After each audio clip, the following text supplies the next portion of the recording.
role to moderate this afternoon, so I'm trying to do that as gentle as possible. It's good to see so many ESPCOR members, but also some familiar Brussels faces that from the past. See you once again here. I just said to the friends from the Commission that and from the Parliament that for, let's say, nearly, 16 years I was here weekly in the Parliament. Now I'm here once a year. I don't know if it's better or worse, but at least it's easier to only come here once a year in the Parliament. So, but I think it's very important to be here, and thank you very much to Kosma Slovotensky for having us here. Thank you also to your team for helping us to set this event up and coordinating it so we can have it, make it happen here in the Parliament. We think it's important to be here. ESPCOR is dealing with activities that is, of course, highly political as well, and we have to have the support of the Commission, the Parliament, the Member States in order to push the secure truck parkings even further. And even on the forefront here, I think I can already thank you beforehand of everything that has happened, and we're so happy of the good cooperation that we have. ESPCOR is an organization that is growing. Every single year we have about 10% more members, so that's good. That also shows a little bit how it evolves, the area of secure parking. We also know that there's a lot of calls for the CEF calls. We are involved in many of them as well, helping our members in order to apply. That's something we'll continue to do, so we can only encourage everybody to do so. Next week, is it next week? So this Friday, I don't remember even. Next week, thank you, Dirk. The first Platinum parking opens. It's quite easy for me to go there and celebrate that because that's in Denmark. So that opens there. I think there will be others from the Commission there as well, so that's good. And of course, we all want more. We want a growth in the association of more than 10%, and I'm pretty sure the Commission wants a growth of the secure parking as well, far beyond that. So all that we will hear much more about today. So without further ado, I will give the floor for some introductory words. First, I think we should ask our host maybe to give the introductory words. Kosma, maybe you would like to take over the floor, and then afterwards followed by Dirk Banas, our General Manager. Thank you very much. Well, the difference between us is this, that I am here nearly every day. But there are some other differences. Well, dear guests, dear friends, ladies and gentlemen, we are here today not only to talk about how to improve working and rest conditions for drivers in international transport. Above all, we are showing examples. This proves that it can be done effectively and that there are rest areas and parking facilities in Europe where you can spend the night without fear of your health and safety. In fact, since the beginning of my work as a member of the European Parliament, this subject has been very close to my heart. For many Polish families and companies, road transport is an important source of income. Unfortunately, apart from declarations of concern for drivers' working conditions and the adoption of strict regulations, Brussels is doing very little. It's not the ban on sleeping in cabs that improves a lorry driver's comfort, but a clean hotel with sanitary facilities and a safe car park. What is needed is investment funds and incentives for member states to build such infrastructure.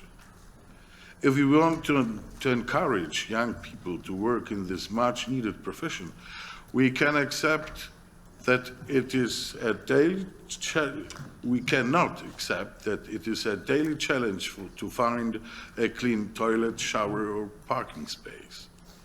Both the pandemic and the war have shown that even a small disruption in freight transport means concrete problems for citizens of all the European Union. We must look after this economic sector and its employees.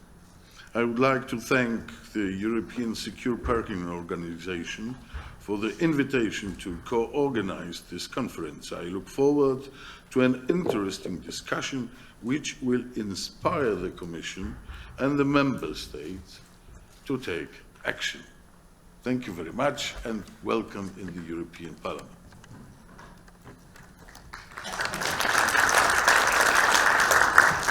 Thank you very much. Of course, being me, I forgot to say something in the beginning. This event is being recorded. It's also opened up for the, let's say, participants following it online. So if you speak, then you have to turn on the microphone, and then the camera, by miraculous somehow, will follow you, and everything will be recorded in the proper way. So if you don't want to be recorded, then don't turn on the microphone. That's the way to do it. Dirk, over to you. Dear honorable members, dear director, dear Mr. Governor, ladies and gentlemen. First of all, like Michael, we want to thank Mr. Slotowski to be hosting here the event in the European Parliament. And like we see, time is flying. It's already a year ago that we're giving the ESPCOR Excellent Truck Parking Award. Today we're giving already the third year already the award later. So time is really going very fast. We can also see that safe and secure truck parking areas found their fixed place in the logistic chain. This is really important for us. The revised 10T regulation foresees at least a certified truck parking on an average from every 150 kilometers on the core network. The AFIR regulation imposes that by 2027, each certified safe and secure truck parking area on the 10T core network should have a minimum of 2 charging points with at least 100 kilowatts power. And by 2030, 4 charging points. For the CEF, the last call from 23, there are 29 applications. In the general envelope, there was 100 million euro available, but there is 200 million request. So then you can maybe say it is not enough money, okay? But it seems it also show that the interest is there and that it's arriving at the market to go for CEF funding. For the cohesion envelope, there's 150 million available and 70 million were requested. We can see, like I said before, that there are more applicants looking to the CEF funding. Yet, need to further improve the quality of the applications so they can benefit even more the availability from the CEF funding. In addition, it's vital not only to continue CEF funding for the next years, but to further increase the budget. We need it because we know that member states will apply for more CEF funding for safe and secure truck parking when the projects become mature. And we also want, and we also know, that some member states will start in the near future with development of safe and secure truck parking areas on their territory, like Poland, Slovakia, Bulgaria, Portugal. We now have also started an initiative to define what is a green parking. We expect to be ready with the definition on main elements of a green parking within the next couple months. And we will share this knowledge with our members, but also our public and private partners, so that the whole sector can move towards a green and a safer future for all.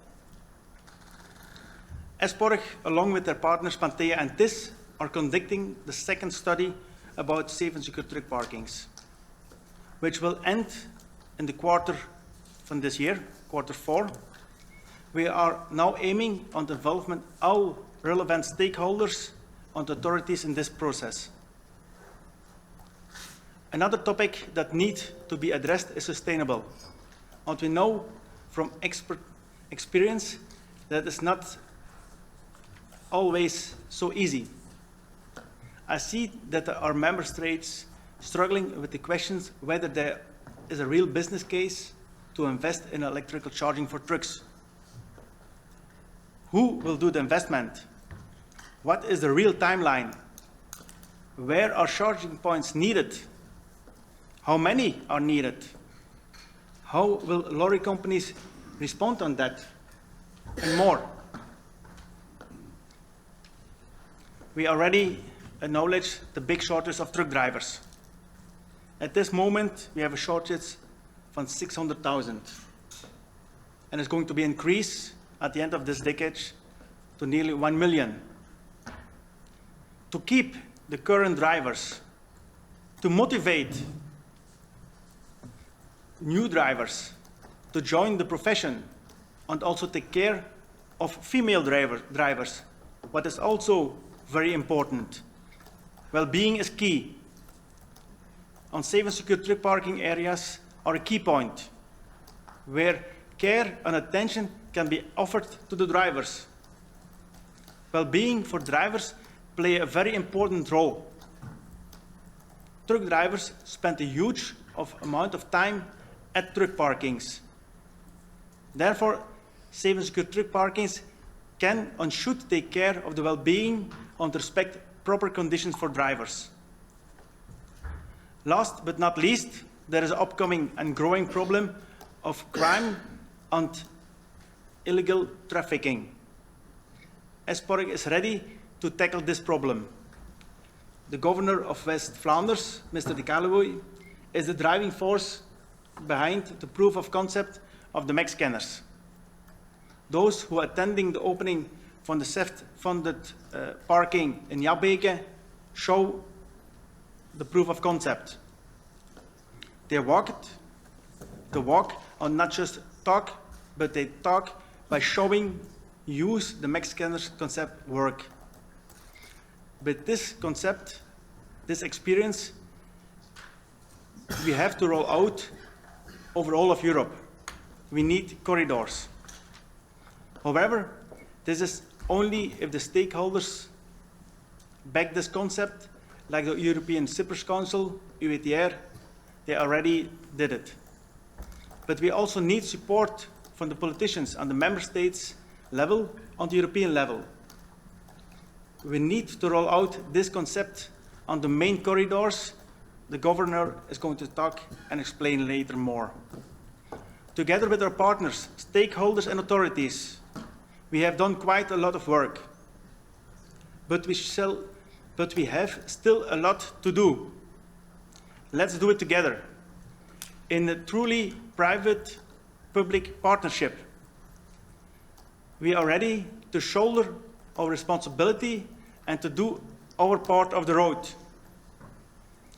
Thank you for your attention, and I wish you all an interesting and a fruitful conference.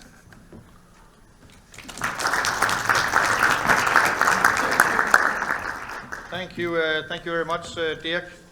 Then we will have the keynote speech from Christian Schmidt, Director of Land Transport in the European Commission, somebody that we have a good cooperation with. We are very appreciative of this. Thank you for that already on the forefront, Christian. So I'll give the floor to you. Thanks a lot, Michael, and thank you to you and to Dirk and to ESPCOR for the invitation here, to the Commission, honourable members of Parliament, members of ESPCOR. I always look forward to this annual conference. I get to hand over an award, which is nicer than presenting a regulation nobody wanted. I get to meet nice people. Gentleman to my right, left, sorry, Member of Parliament Slutowski. We got unfinished business the cross-border enforcement directive. So you'll be hosting me next time, also next week in Strasbourg. So very good, and we get to deal with important issues. And I want to reassure everyone that for the Commission, decent infrastructure for truck drivers is a very, very high priority. I agree entirely with you, Mr. Zlotowski, that it is not enough just to ban sleeping in the cabins. If there is no alternative, then a ban itself will not do the trick. So certainly this is something we agree on. And of course, the daily job of road transport drivers is crucial for our society. Raluca sitting here would not disagree with that. We know that road transport is going to continue to be a hugely important and growing share of mobility in Europe. And yet, as other speakers before me say, many people, young people are hesitating, and therefore it is about decent working conditions. And it truly is our joint responsibility to ensure that this sector, the conditions for working in it, are good. So I'm very happy to see and to be part of, I would say, a community of stakeholders working to do that. Because saying this won't guarantee the result. We need a lot of ingredients. We need regulation, we need funding, we need political will, and then we need to have facts and monitor what is happening on the ground. And I will cover those 4 elements in my remarks. First, on regulation. As everybody knows, the Commission has adopted EU standards with a Commission delegated regulation in 2022 for safe and secure parking areas. That is now EU law. The regulation, as you know, sets out a very clear framework on safe and secure parking areas respecting certain standards, and they are certified according to EU procedures. These standards were drafted together with the sector, together with I'm sure many people in this room, representatives of the drivers, road transport companies, parking operators, etc. In a nutshell, as you know, we have minimum common level of services, showers, toilets, etc., internet connections, minimum requirements that must be met in all certified safe and secure parking areas. And then we have these 4 levels of security that you know, bronze, silver, gold, and platinum, where operators can choose the level of security they need according to the value of their goods. And cargo theft is a growing issue in the European Union. Europol is somewhere in the room. We need your data on where to prioritize the most important safe and secure parking areas. I think there are certain areas of Europe where it is not coincidental burglary, it is organized crime, and therefore we need to know where to prioritize. Then, of course, the procedures for the certification. The audit of a parking area is made by independent external auditors, and all of this is clearly transparent. So that's point 1, regulation is important. Point 2 is funding, mentioned already. We shouldn't just set the standards, we should also support member states and private operators in their efforts to build more parking areas. And we do this through the Connecting Europe facility. Philippe Chantren, acting head of unit, the man with the money, is not yet in the room, but he is covered by his colleague over there. So we are putting the money where our mouth is, in the sense that there is EU funding for Connecting Europe facility for building new parking areas and for upgrading existing parking areas that don't yet have the necessary security and service facilities. I'm sure the colleague here will give the figures, but 52 projects selected since 2019, more than 7,000 additional safe and secure parking spots in Europe. Not enough. I can hear you already, and you're right, not enough. Huh? Give us more money in the next MFF. The CEF is oversubscribed by 3 to 4 times. And so, yes, we do need to see more funding available. And of course, then, and this is my 3rd point, these proposals are, many of them, presented by private entities. Member states, I'm not sure yet see entirely as their responsibility to provide this infrastructure across Europe. And that's therefore my 3rd point on political will. Standards and funding, yeah, but if the member states don't see that this has to be done, then it will not be done. And that's why the Commission went one step further in our revision of the 10T regulation. As you know, as of today, there is no legal requirement for member states to build these safe and secure parking areas on their territory, although they know that there is a lack of those parking areas across the Union. So we proposed in the 10T regulation revision to introduce an obligation for member states to have them on the network, and that of course would be an incentive for the member states, but also the private operators to use the funding that is available in CEF. I'm very happy to report, I hope you know already, we made a lot of progress on that, because we got a deal in December between the co-legislators, Parliament and Council, on the 10T regulation, and that includes mandatory targets for safe and secure parking areas developed on the core and extended core network by 2040, on average every 150 kilometers on core and extended core network. So that is, we have the standards, we have the funding, now we will also have the obligation to roll out this network. I think that's good. I think that's progress since last year. Will it all be enough? Will we be prioritizing the right areas? This is, I think, the fourth point I want to make. We need more facts to see where the gaps are. And for that reason, the Commission is undertaking a study this year on the availability and development of safe and secure parking areas. So we're going to take stock of the current state of play. Where do we have them already? Where are they missing? A map with further needs.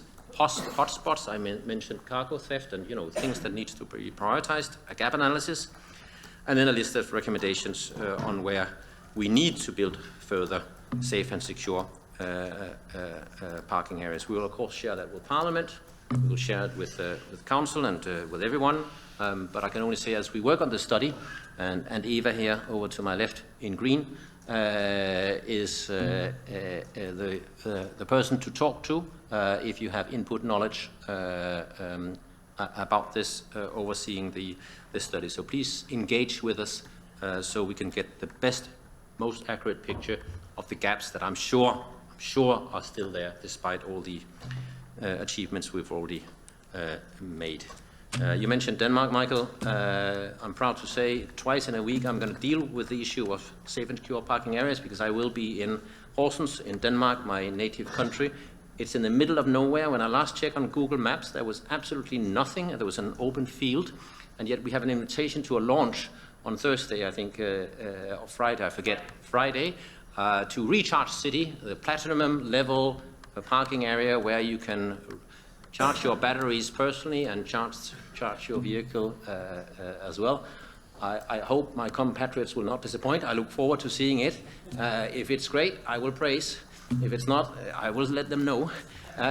But it is nice to see that we are starting, possibly getting this new generation of parking areas that are needed across Europe. So in closing, we need to build a network where green trucks can recharge, can refuel, and where drivers can rest and refresh themselves in a safe and comfortable environment. Point two, I hope it's clear, this is a priority for the Commission. We will promote EU standards, we will keep working hard, hand in hand with our colleagues in SINEA, who are also in the room, on the current and the next CEF calls to finance the parking areas. And thirdly, ultimately, it is of course about people, and we want to work with the industry, with the sector, with everyone to see better conditions, resting conditions for drivers. And also, of course, ESPCOR, you have our full support for any constructive sectoral initiative or campaign that you want to launch on ensuring the well-being of drivers. With that, thank you very much for the invitation.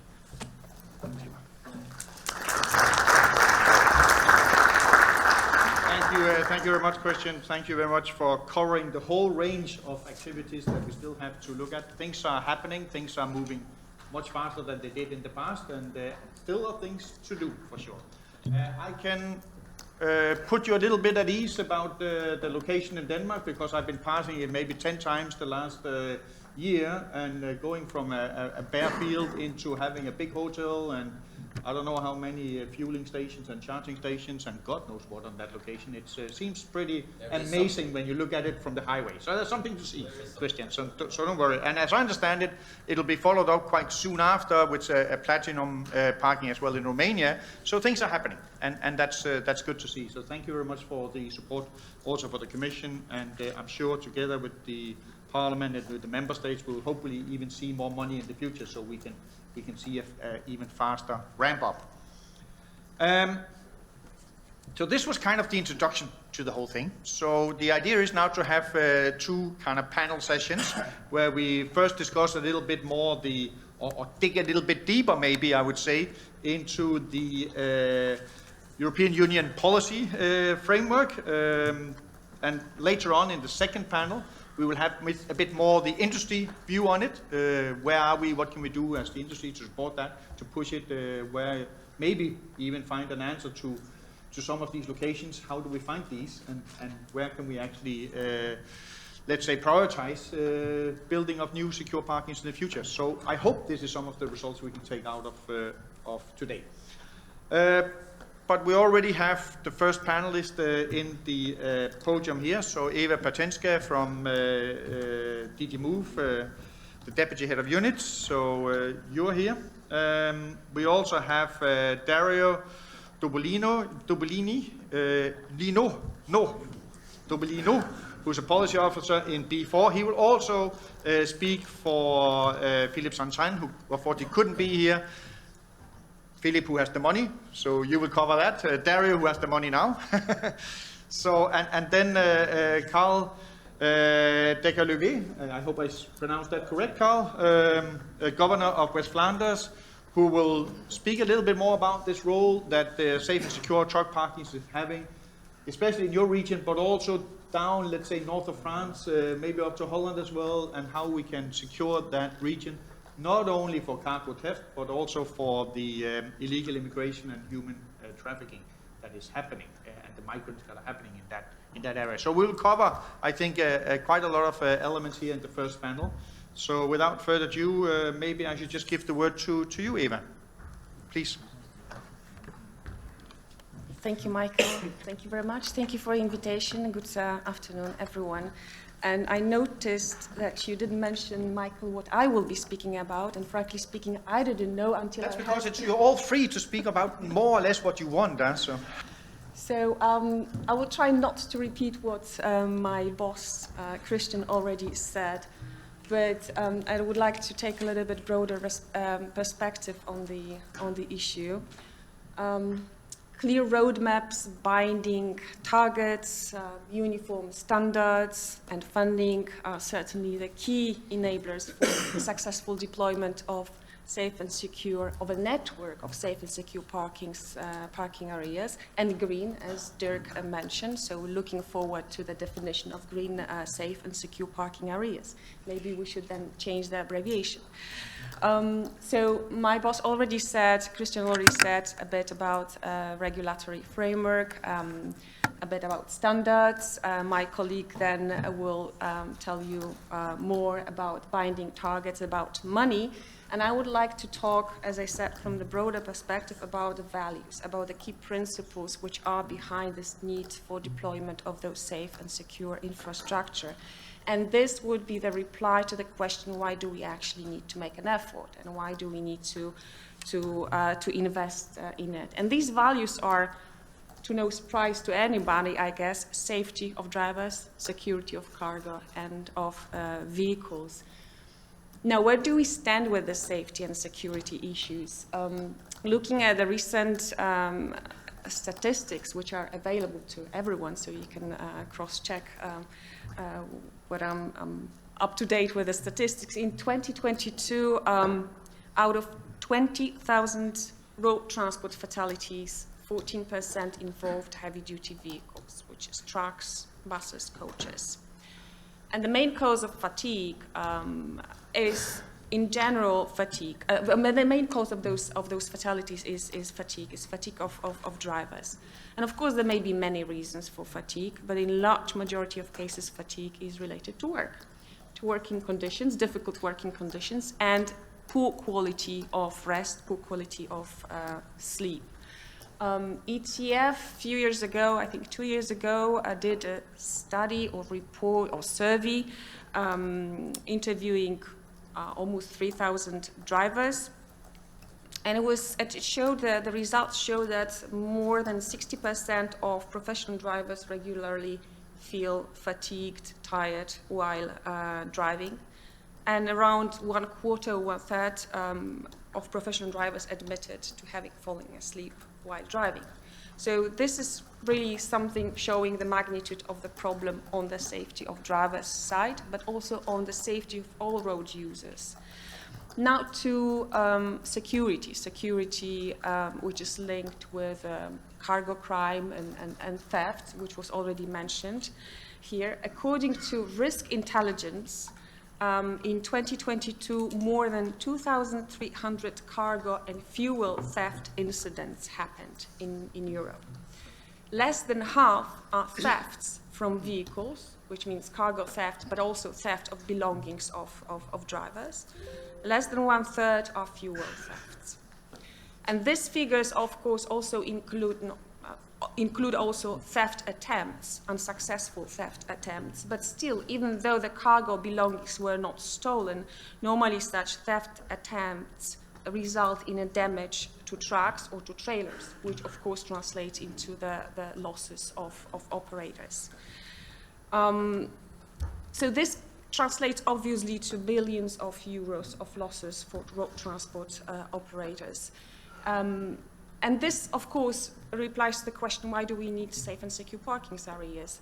There was mentioned by Christian, you mentioned that the drivers can choose, depending on what cargo they carry, they choose the level of security if they have a choice, obviously. But yesterday I've learned that one of types of cargo that is targeted by the organized crime are diapers. So those trucks which carry diapers are kind of targeted by cargo thefts. Why? I don't know. I can only assume that they are easy to sell for triple or quadruple price. So maybe that's why. So what can we do about this? I think there is no silver bullet, but certainly ensuring the availability and affordability of safe and secure parking areas, as well as rest facilities, is certainly that part of the solution.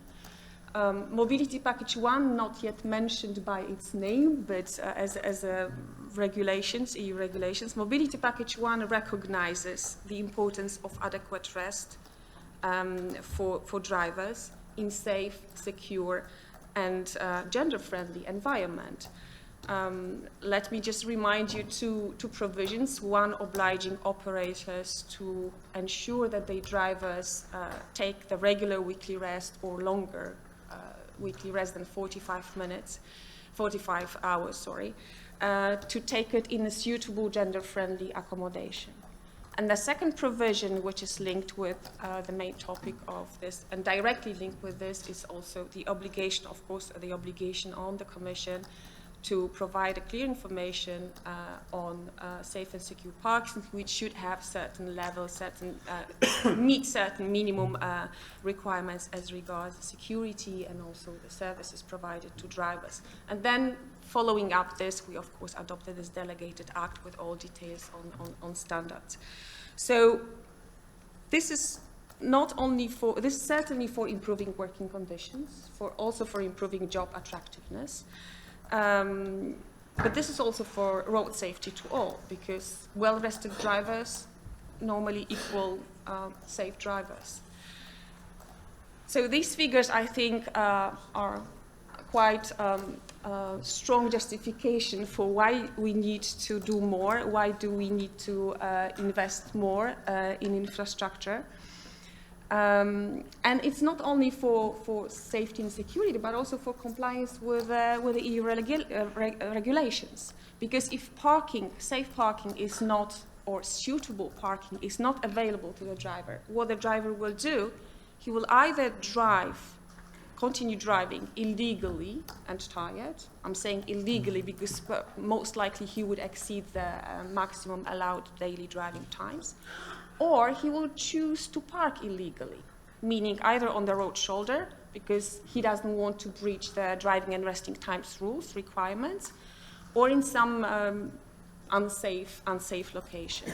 And of course, this entails two risks: a risk of safety of drivers and security of cargo and the vehicle.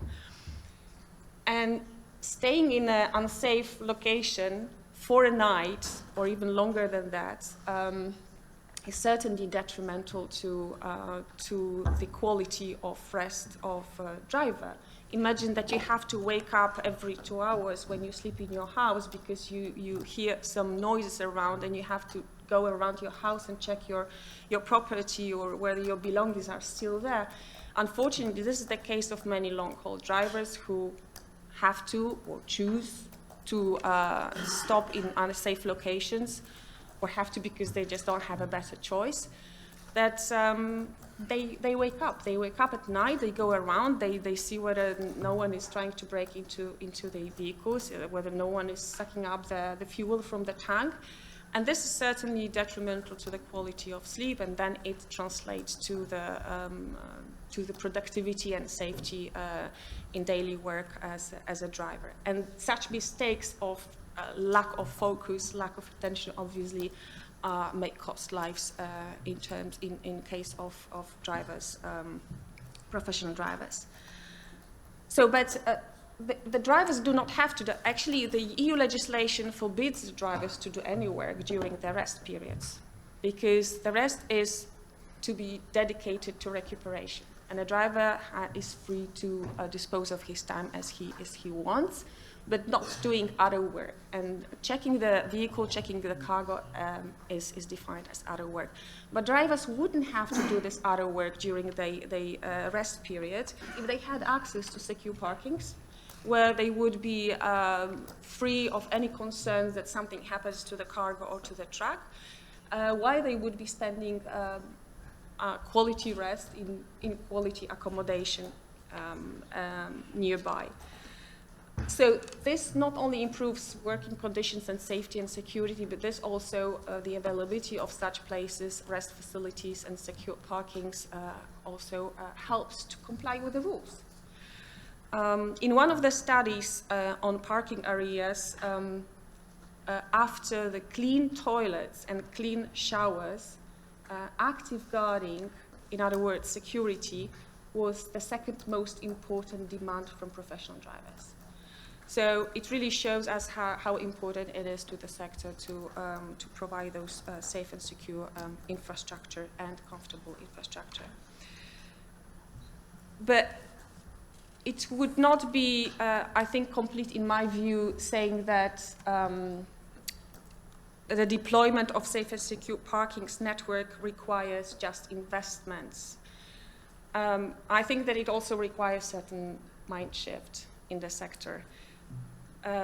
In particular in those operators who are involved in long-haul international operations. I think that we should also work with the sector closer so that everybody in the sector recognizes the benefits of using safe and secure parking areas, of course, when they are available, because the costs of those parkings would certainly be outweighed by the cost savings related to the fact that drivers are safe because they are well rested, and that the cargo and vehicle are secured, meaning that the cost of potential damages and business losses are eliminated, but also reputational risks and contractual penalties for disappeared, stolen cargo, or even for delays in deliveries. Now, turning to current and future challenges, it was already mentioned that we launched this study not only to update the last report from 2019, which mapped a bit what exists and what is needed.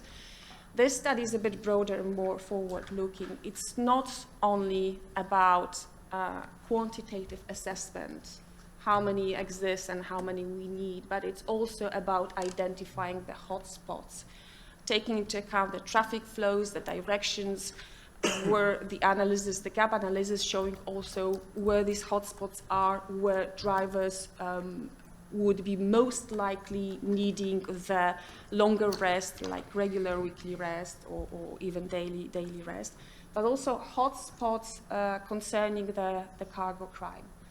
We know that there are already such hotspots in the media. We have read tragic news about the incidents that happen in some of the places.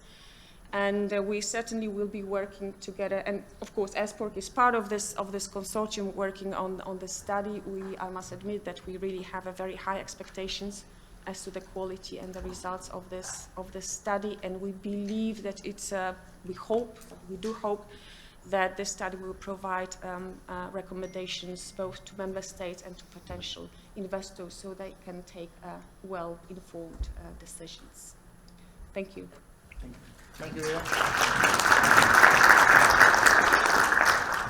Thank you, Mayor Radziva. I think we should take the discussion when we have heard all the views, and then we can open up the floor maybe for some follow-up questions or other ideas. I have one, but I am eagerly awaiting my time to say it.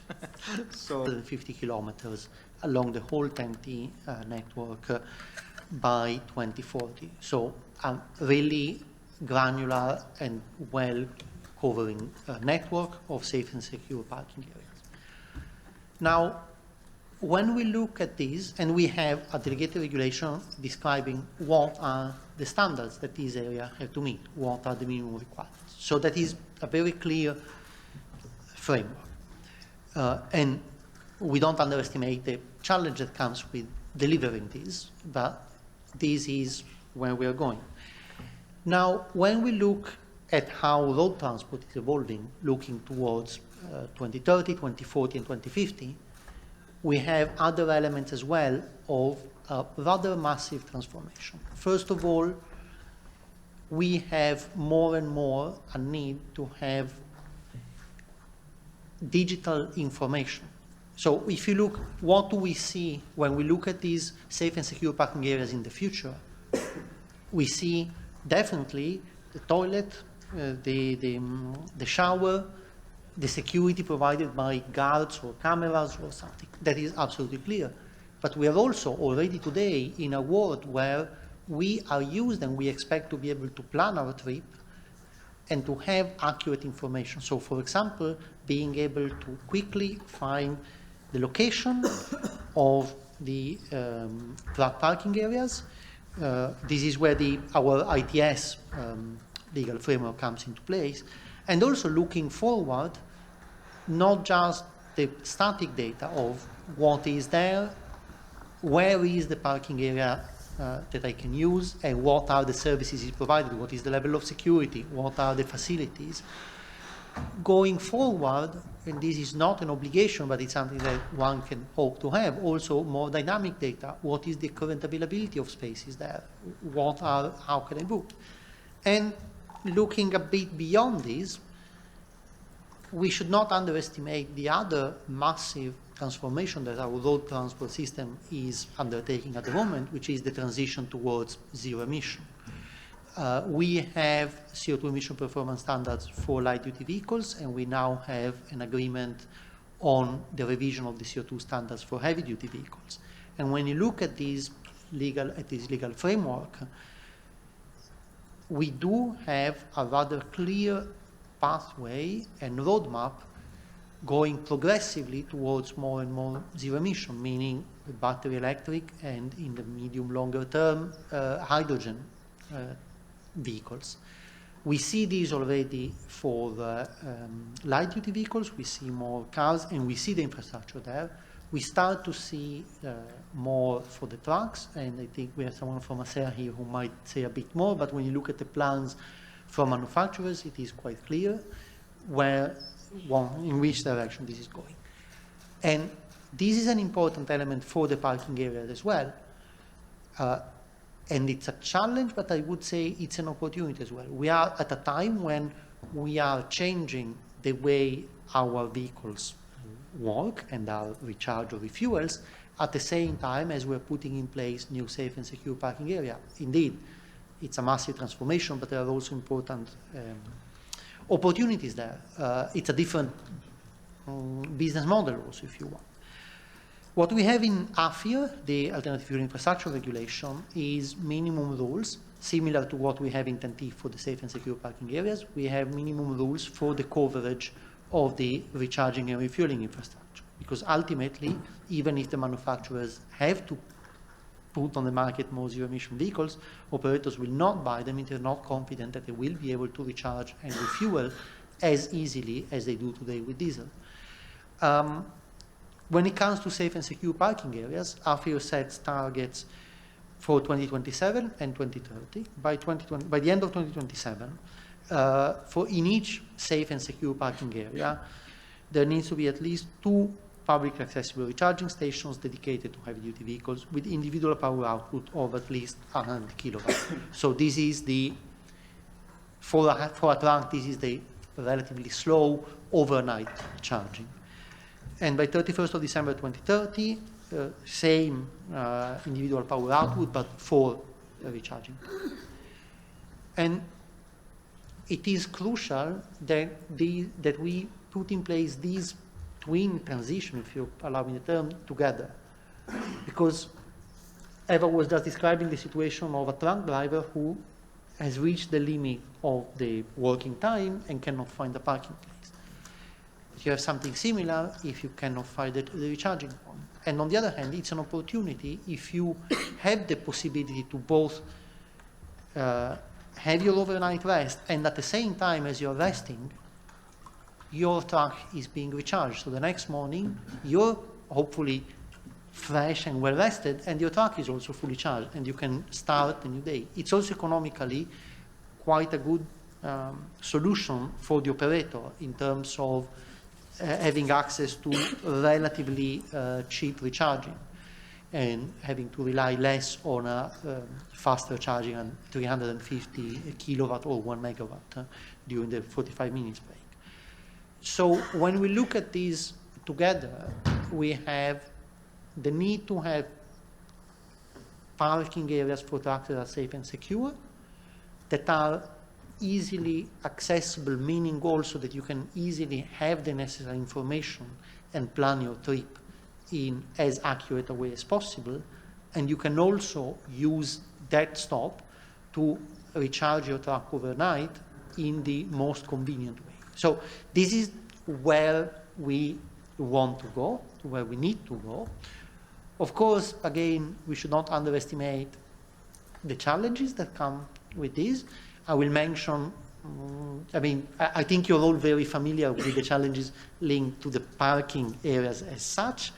One extra element, of course, is the grid connection when it comes to recharging, which means a need to plan from the member state side and from the electricity grid operator. And when we look at trucks, we are talking about not just the low voltage, but also medium and high voltage grid, and bringing the right connection there. So this is something that at the national and regional level needs to be planned today. The planning need and the activities need to start today if we want to meet this target. But again, it's not, there are challenges, but I think we have a clear endpoint of safe, secure, green, as well as was mentioned, areas that are fit for purpose for the new fleet of trucks that will be in operation in 2030, 2040, 2050, and onwards. Now, having described a bit this, let me go to the second point, change my hat if you want, and talk about the money. What are we doing as Commission in terms of helping this, besides putting the obligations and supporting member state? With the Connecting Europe facility, we have money available for building new safe and secure parking areas, meeting the standards in the delegated regulation, and upgrading existing one. Christian already mentioned some of the figures. We had 35 projects selected for funding dedicated specifically to safe and secure parking areas. You go to, I believe, 50-something when you include those in other parts of the program, because again, you have a part of the program dedicated specifically to safe and secure parking areas, but you also have other elements that can cover these costs. And I will mention, we also have funding available under the alternative fuel infrastructure facility for recharging points for trucks, including in safe and secure parking areas. This will not cover the parking area itself, but the recharging infrastructure. There's been 150 million euros already allocated in grants to these projects. We just closed in January the call 2023. Again, 150 million euros available under the cohesion envelope and 100 million under the general envelope. Colleagues in charge of the call are currently looking at the proposals that we've received and will quickly select the best project. We have to say, this was mentioned already, the competition is very high. There is a very high interest for these calls, for this sector, which is, of course, a good sign on the one hand. On the other hand, that means that the call is very competitive, and the projects need to be mature and of good quality in order to be supported.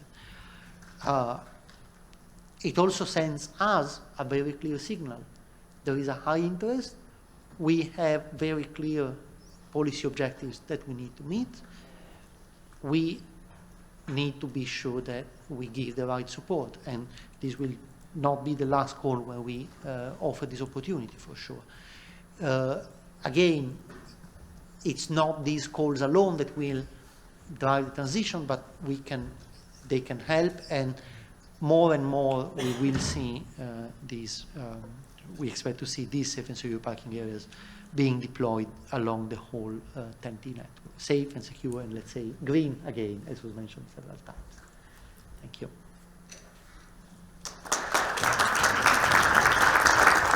Thank you very much, Dario, and thank you all about the challenges that you meet in particular in your region. So over to you, please. Thank you, Michael. Members of Parliament, representatives of the European Commission, members of the ESPCOR, ladies and gentlemen. First of all, I would like to thank the General Manager of ESPCOR for the invitation to be here today among this select group of actors in the European supply chain. Upon introduction, the General Manager already stressed that we, in my province, the province of West Flanders, we are in Belgium the only coastal province. We have a coastline of 67 kilometers, not so long, but we have a lot of troubles and problems with transmigration, because our near neighbor is the UK, and it's quite not such a big distance to get in the UK. But I think we are constantly working on concrete and especially innovative solutions to curb the pressure of illegal migration by ship or truck, But above all, we want to interrupt the impact of organized crime on the logistic and the social chain. And like I said, my province is the only coastal province. We are not only in the neighborhood of the UK, where all the transmigrations want to go, but also in our neighborhood we have also big ports like Calais and Dunkirk. That means that my province, I should say, we live in the middle of the migrations movement. All of you know today that 2024 we are again under higher migration pressure, I should say, than ever before. Even higher than in the very bad year of 2016, when hundreds of thousands of people came to Europe, as you remember, even on foot via the eastern routes. The impact of this first wave of migration was felt very hard in my province in 2018, located at the end of a highway corridor leading to the port of Zeebrugge, but also to Dunkirk and France. And we encountered, I should say, unprecedented numbers of migrants looking for a truck, everybody on their way to the UK. And not at all surprisingly, these numbers have been rising again since the middle of last year. The changed UK approach has reduced the use of small boats. After all, those who reach the UK illegally by sea are no longer eligible to apply for asylum. And in 2018, we in West Flanders could see that the impact of truck intrusions on the entire logistics chain was very huge. Trailers were damaged, loads had to be destroyed, cargoes suffered delays, and yes, people died in containers, in refrigerated containers. And we all remember the deaths of 39 Vietnamese nationals abandoned in a car park in Essex in the UK in October 2019. They had embarked at the port of Zeebrugge. After that terrible incident, my help was requested by the Belgian Central Federal Government and by a lot of stakeholders of the port zone. The massive presence of transmigrants in the port area had to be decreased. That was my job to do. Intrusions has to be stopped by all means, and the Interior Minister tasked me with drafting a port security plan, Zeebrugge, coordinating its implementation and, above all, making it very effective. Fewer transmigrants were to be found in the port zone and in truckloads, because the economic activities had to be guaranteed. I must say, with the generous funding and offers from the UK Border Force, the plan was effectively launched. From 2020 on, huge investments, I think we have already £30 million get from the UK, were made in the entire port zone by both of the government and the private concession holders. We planned a lot of CCTVs, IMPR cameras were installed, kilometers and kilometers of smart fencing were constructed, and just above every possible gap in the security system, we close it. On the top of all this infrastructural adaptations, we have a central control room that forms the digital heart of the operational concept. Our partners in the port area make their images and data, secured and GDPR-proof, available through this unique monitor room, which integrates the central services of entire port area. And of course, with artificial intelligence is its central brain. And together with the police and the judiciary services, there was also heavy investments in investigations to dismantle the criminal networks setting up the smuggling. And this led to many arrests, detentions, and heavy presence censuses. The result that was, barely 2 years after the Zeebrugge security plan was rolled out, particularly in 2022, the number of transmigrants found in the port zone has dropped with 90%. Instead of nearly 3,000, only 250 migrants were found. And this trend has continued until today. However, we must dare to view this positive turn with a kind of nuance. We have recently seen that the numbers of migrants in trucks rise again. Not only due to change UK policy, but also, and not least, due to the changed tactics of the organized crime, ever further and deeper into the hinterland. That means hundreds of kilometers before the ports of Zeebrugge, Dunkirk and Calais. The transmigrants are loaded into trucks, again with the destination UK. Human lives are thus placed under greater risks for even longer, and increasingly the entire logistic chain is even more impacted.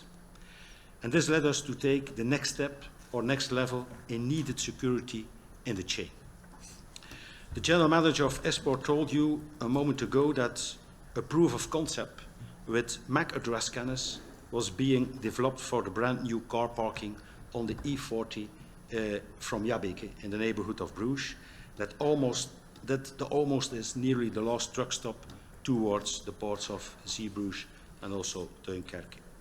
Meanwhile, an additional setup with scanners is under construction in the private parking in Veurne, located on the French border, extremely close to the Calais migrant camps.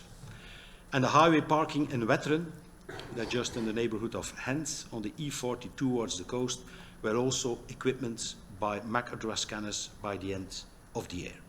In other words, we are building on a broader project of security in the logistic chain of to disrupt human smuggling and deter criminal gangs. We are doing this not only on the technical side, but especially also on the conceptual side.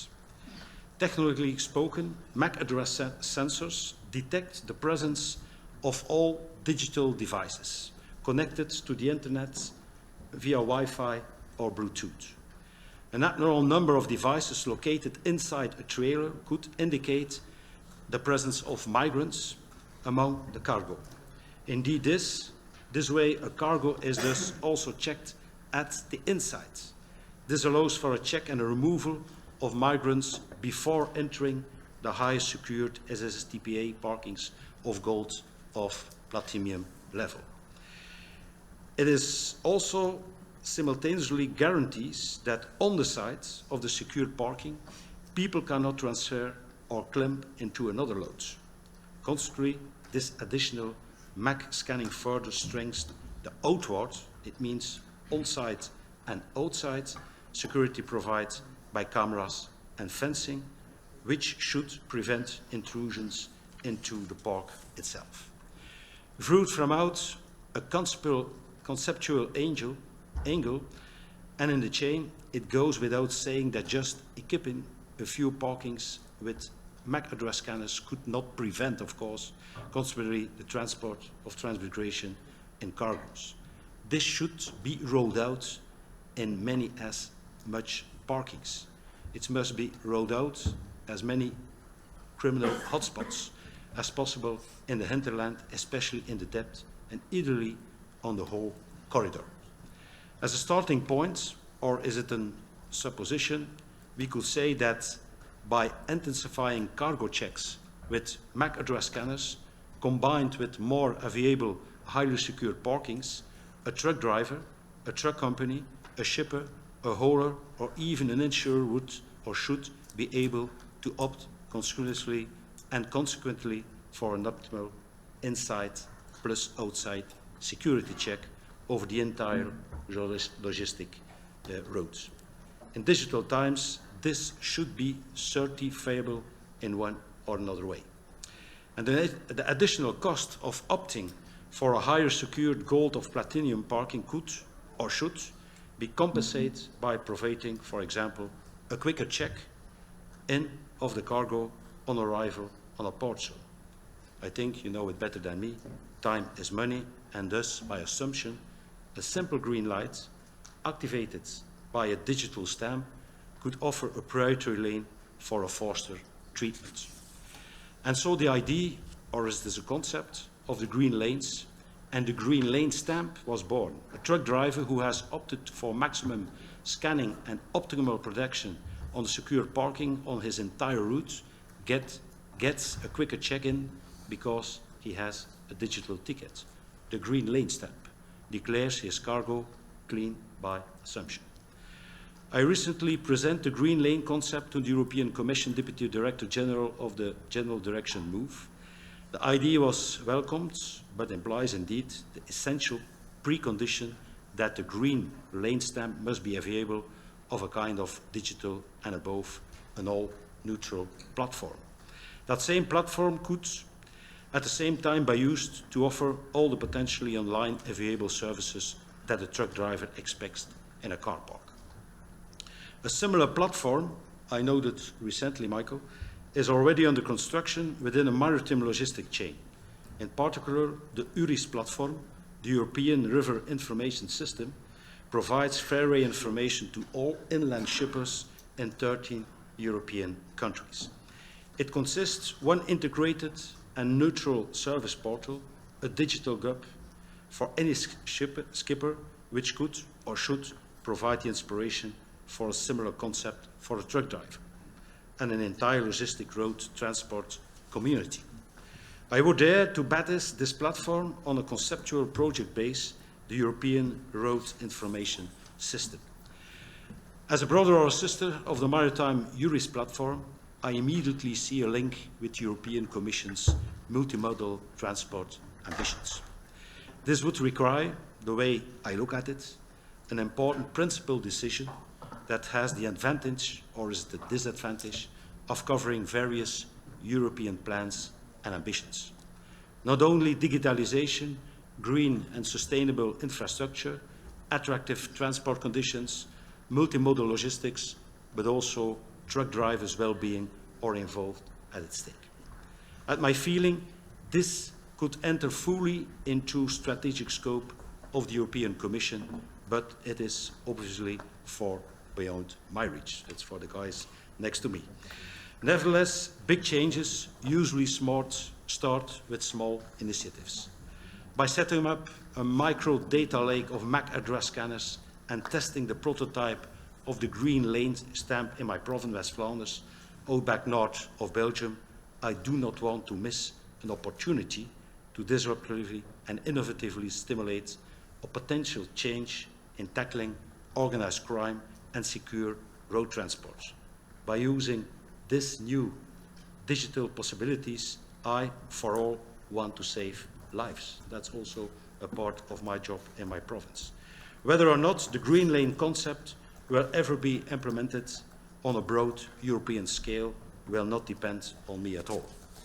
Far more likely, I could depend on you, or at least on a group of believers and early adopters who can trigger and change in the logistic and security chain by clearly asking the question. I am, of course, not only very happy to make all my support and experience available for this. My province is, for all, well known for its hands and pioneering and niche working. You're always, of course, welcome in my province to watch and to see us how we did it. First of all, many thanks for your attention and looking forward. And the big point I heard from my former speaker is there is money for this. Thank you.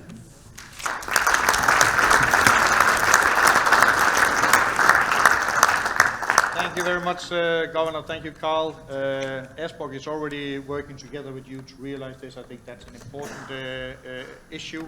We see that as one of the technologies for sure that can break through. I mean, especially if we can get this green lane concept in it, because then it will be of huge value also for the transport operators. So that is quite interesting. I will open up the floor. I have a couple of backup questions on my little scribblings here, but I will open up the floor also from other panelists if they have any questions to each other and to people out here. I saw Raluca, so please, you start.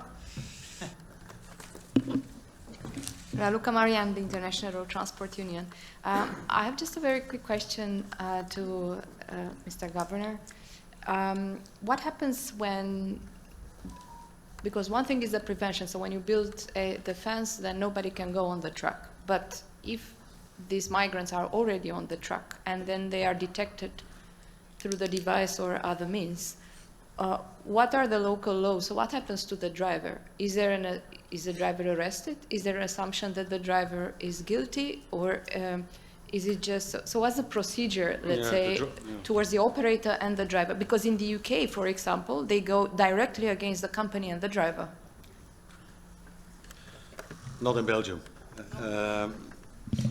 If we install all kind of new innovations, like the central control room, and that's by security private persons who are looking to it, and if they see something, we have a red button, I think, Reno. It's a red button. They push the button, and the police is coming, and they make the whole thing. But there happened nothing about the driver. But of course, if you create a multi-middle platform with artificial intelligence, and you see already always that it is the same company who has a lot of problems with transmigration, that's another thing. Then we're gonna do some investigations. But normally when we find transmigrations, it's only the people we take passport, etc., but not the driver, not the company. And it seems to me that it's quite important to catch that before they come to the UK, because then they go after the operator and the driver. So you better catch them in Europe before they go across, with the trucks.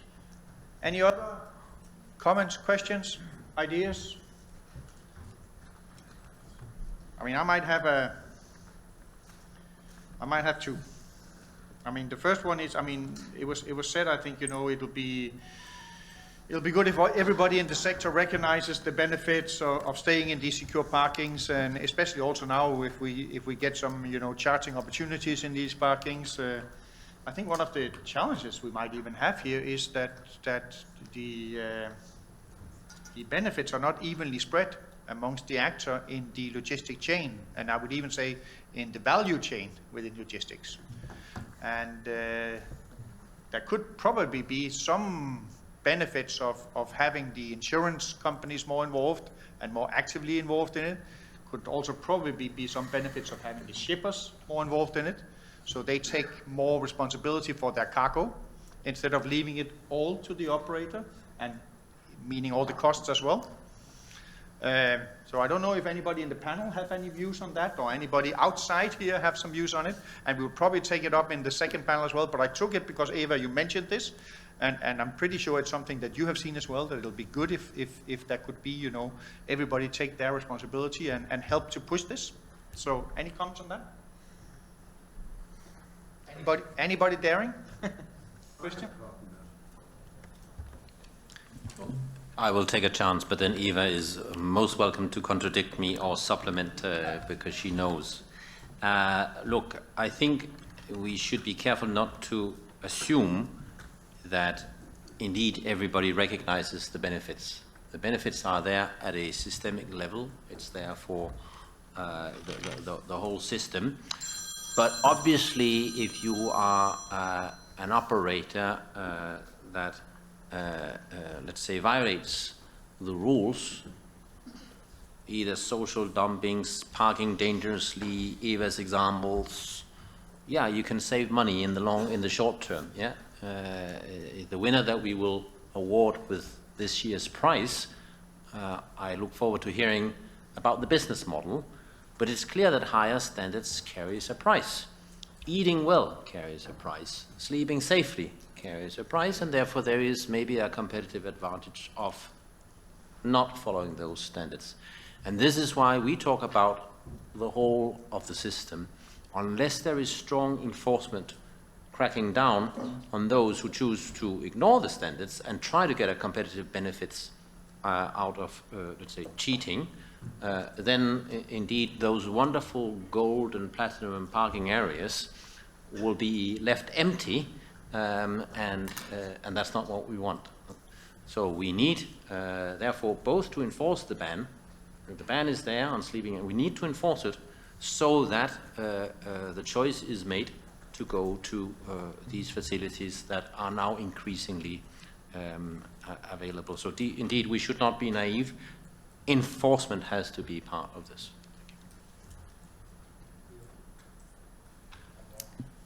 No, I will not challenge Christian, certainly. He still has a hand on my career development plan, so I better not do it today publicly. I think it's very, very difficult issue that you raised, Michael, about spreading the benefits as well as spreading the costs throughout the supply chain, and in particular shippers, freight forwarders. We have this co-liability principle in our legislation, co-liability for infringements. So it's not only driver or a company that should be held liable for infringements against certain rules, social rules, but now recently also the rules on stable establishment, etc. It was introduced, this principle, to this part of our regulatory framework.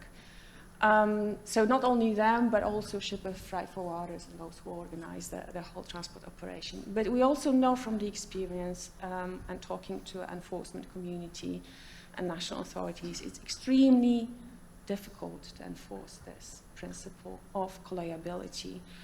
One issue is that national authorities have quite restricted enforcement capacity in terms of human resources and skills and funding, whatever.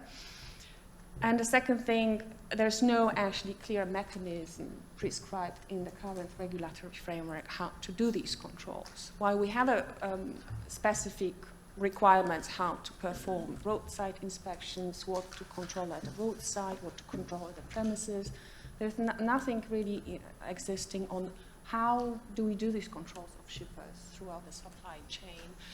So it was actually raised also at the high-level conference organized by the Belgian presidency, and I think it was raised by Mr. Parillo from ETF, and we are looking for ideas.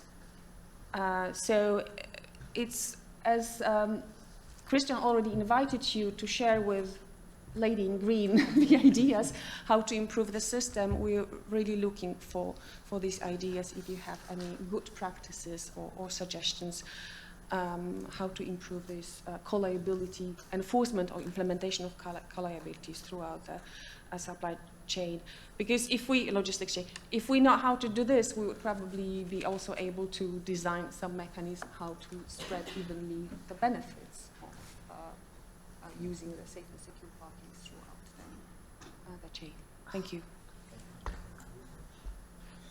Maybe very quickly on the role that the recharging infrastructure can play in here. Because if we are looking at an electric truck that has driven the whole day, so end of the day the battery will be at a rather low state of charge, recharging in the safe and secure parking area means you charge at a lower power, which is A, better for the life of the battery, and B, this is a bit, we do not see the market yet, but if we look at light duty vehicles, you pay significantly more per kilowatt hour when you're charging faster than you do when you charge slower. So this would be, outside your own depot, probably the most economic way of recharging your truck. Now, if the same truck, the same driver decides instead of stopping in a safe and secure parking area with a charging point to stop, as Eva was describing, illegally somewhere, whatever. Well, the next morning, they will need to recharge the truck, and this means, A, again, assuming that the battery is kind of empty and they need a full day driving, that's half an hour, 40 minutes, 1 hour, that the truck has to be stopped while recharging. So time wasted, and we all know in this sector time really is money. But not only that, most likely the recharging done, this would be 350 or 1 megawatt charger, so most likely paying more per kilowatt hour for the recharge. So in this situation, I think the recharging offers an incentive to actually use the safe and secure parking area. I'm not saying it necessarily balances it out, but it makes it more attractive. I can agree to that. I'm coming back to you in a second, Derek, because you just touched on a few things. There are two challenges. I mean, you mentioned yourself. I mean, how do we ensure that the grid is there, and what can we do to speed that up? Even in a small country like Denmark, with the population of a middle-sized German city, and not so much geographically spread, it takes 6 to 8 months to get a connection today. So I don't dare to think what it takes in other very big countries. So there's a huge challenge there that maybe somebody can do something about. And I think we really need to look at what can be done there. And then we actually had a little workshop this morning as well. I mean, what happens if a truck parks, overnight, parks at one of these chargers? It could be a 300 kilowatt charger, 150 kilowatt charger, but then it's full actually in 4 hours. There will not be 100 chargers in each of these parkings, so maybe it should be possible to move that truck from a charging spot to a non-charging spot. That demands a very rule kind of thing in the driving and restaurant world. So there's a legal barrier there that one has to look at, and one maybe has to solve in order to efficiently make use of these chargers at the parking lots in the future. I'm not asking you necessarily to answer that now, but I'm just flagging a few things that is a challenge. Sorry, there you go. Good afternoon, Tom Peters, National Secretary for Road Transport and Logistics for Belgian Trade Union BTB. I'm also Vice President for the ETF Road section. I think it's very important to address that. I think, and IRU also knows my point of view, also the EDF point of view, I think the social partners in the industry should come together on points that we agree on, and the parking areas, the safe parking areas is a common point that we fight for. I know Dirk for 15 years. He knows my trade union is fighting for more secure parkings all over Europe. And I think it is time that the industry comes together and looks where the money is to be taken. And you mentioned, Michael, very briefly the shippers, but I think it's important that there is more respect for the industry and what the industry does, especially if you know that road transport in Europe contains 75% of the cargo activity. But in my own country, we have the Via Pass for the road toll, and none of that money comes back to the industry. The industry pays for it, the industry in Europe, because it's also European trucks. But that money that is collected doesn't come back to the industry. We could create so much secure parkings. We could do a tax shift in salaries.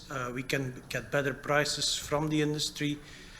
So I see there's a vision to be developed, and we should do that together with the employers, because in the end, if the employers have better rates, they can pay better salaries, but we can also get more money into the industry to create better parkings, because in the end, the safe parking should be paid by not the employers, not the workers, but the industry itself.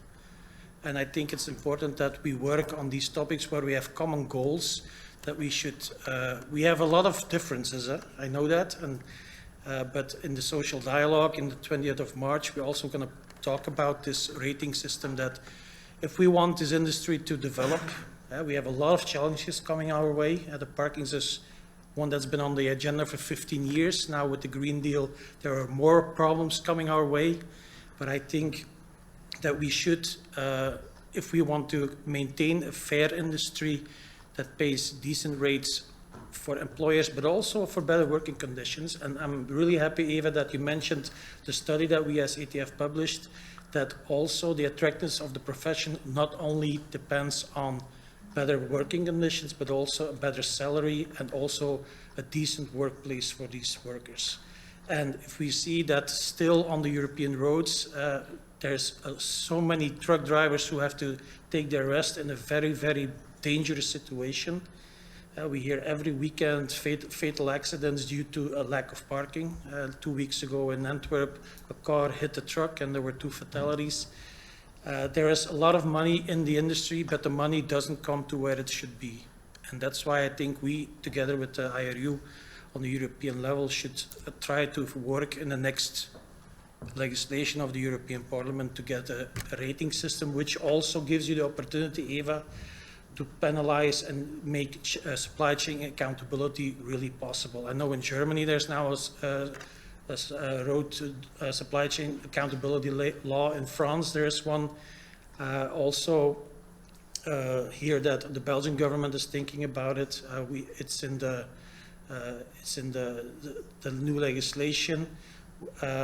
We have now with the new postal law a minimum rate for parcels, which is a first step, but I think there should be minimum rates for the whole road industry in Europe, because that gives also the companies who wants to work, who wants to respect the rules, who wants to pay decent wages, the opportunity not to be played against each other by these multi-economic employers like Nike or Danone or Unilever, because they are the ones who profit from the way the road industry is organized today. Thank you. Thank you for that comment. I mean, ESPCOR is of course not the RIU, but I mean we are launching a well-being project as well for drivers, so we are on you on that one, and I'm pretty sure that we are willing to facilitate a meeting table where the entire industry can sit together and discuss, and then it's of course up to the RIU to see how it fits into that framework. I would be surprised if they don't also want to raise the bar as much as they can. So I'm pretty sure. Of course, you always spoke, and you said at a certain moment, you said there are many things that we disagree upon. But my belief has always been we should focus on the things that we can actually work on together and get them done and succeed with those, and then maybe put the other things aside a bit and then move forward with what we can agree upon. Because then I'm pretty sure that pot will be bigger and bigger.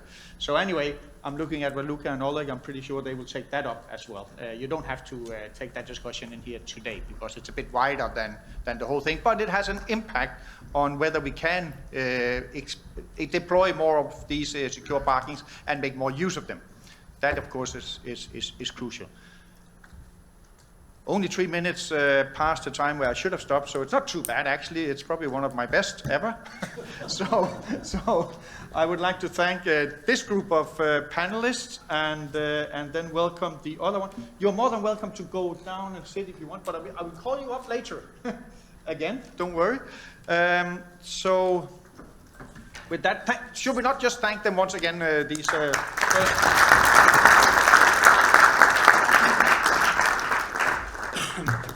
And then I would like to invite Dirk to be here. He's here. Thomas as well from ASEA, please.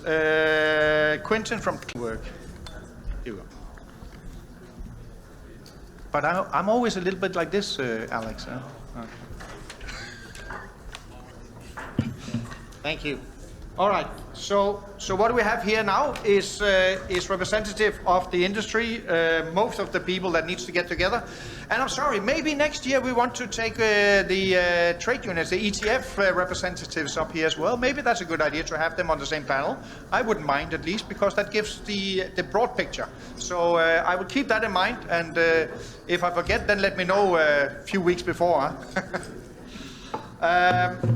So I just introduced them briefly when I called them up here. So basically, we have Thomas Fabian, who's the Director for Commercial Vehicles at ASEA.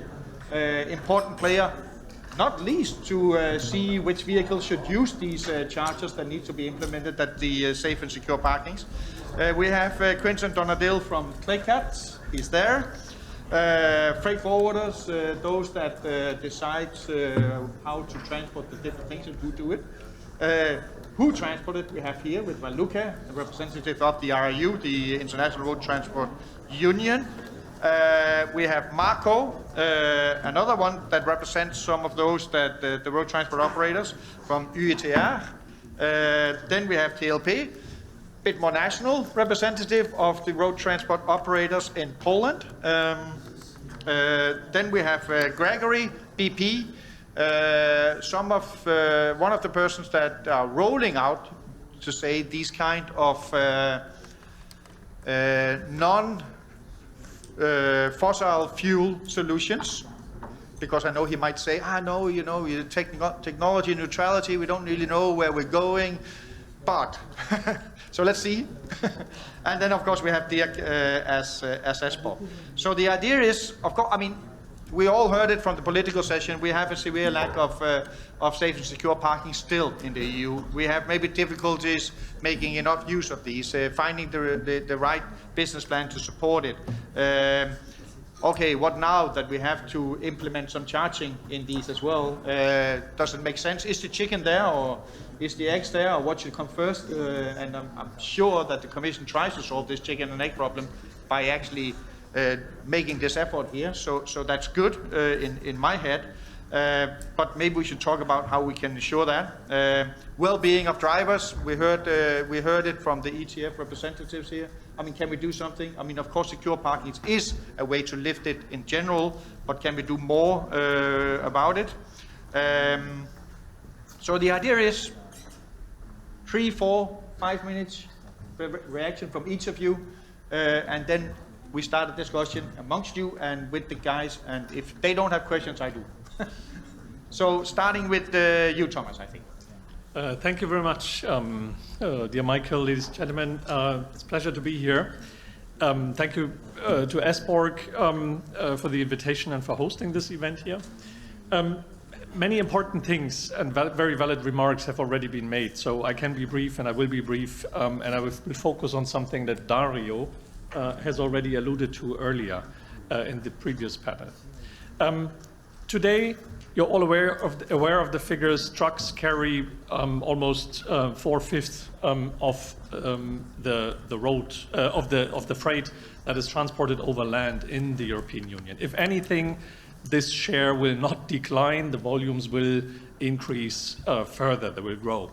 So the need, and you said this, Michael, the need for parking in general, but specifically for safe and secure truck parking areas, will increase as well. The significant lack of parking has been highlighted and is very clear to everyone here in the room. I would like to draw attention to a closely related issue, and that is, I believe, can ultimately help establish a business case for safe and secure truck parking areas. It was mentioned in the previous panel that by 2027, every SSTPA will have to have at least 2 100 kilowatt chargers, and by 2030, at least 4 100 kilowatt chargers. Now, it's very clear that these can only be the very, very minimum requirements in the regulation. We will actually need a significantly, and I cannot emphasize this enough, a significantly higher share and higher number of charging points along the highways, and those will eventually also have to include overnight chargers in safe and secure truck parking areas. To comply, and it was only recently, a few weeks ago, it's still in the final stage before being rubber stamped, the revised CO2 standards for heavy-duty vehicle manufacturers have been adopted. Legislators, the institutions have agreed on increasing the targets for vehicle manufacturers in 2030, by 2030, to 45%, which may not sound overly impressive, but compared to 2019-2020 baseline, 45% reduction is a huge increase compared to what we have in force now.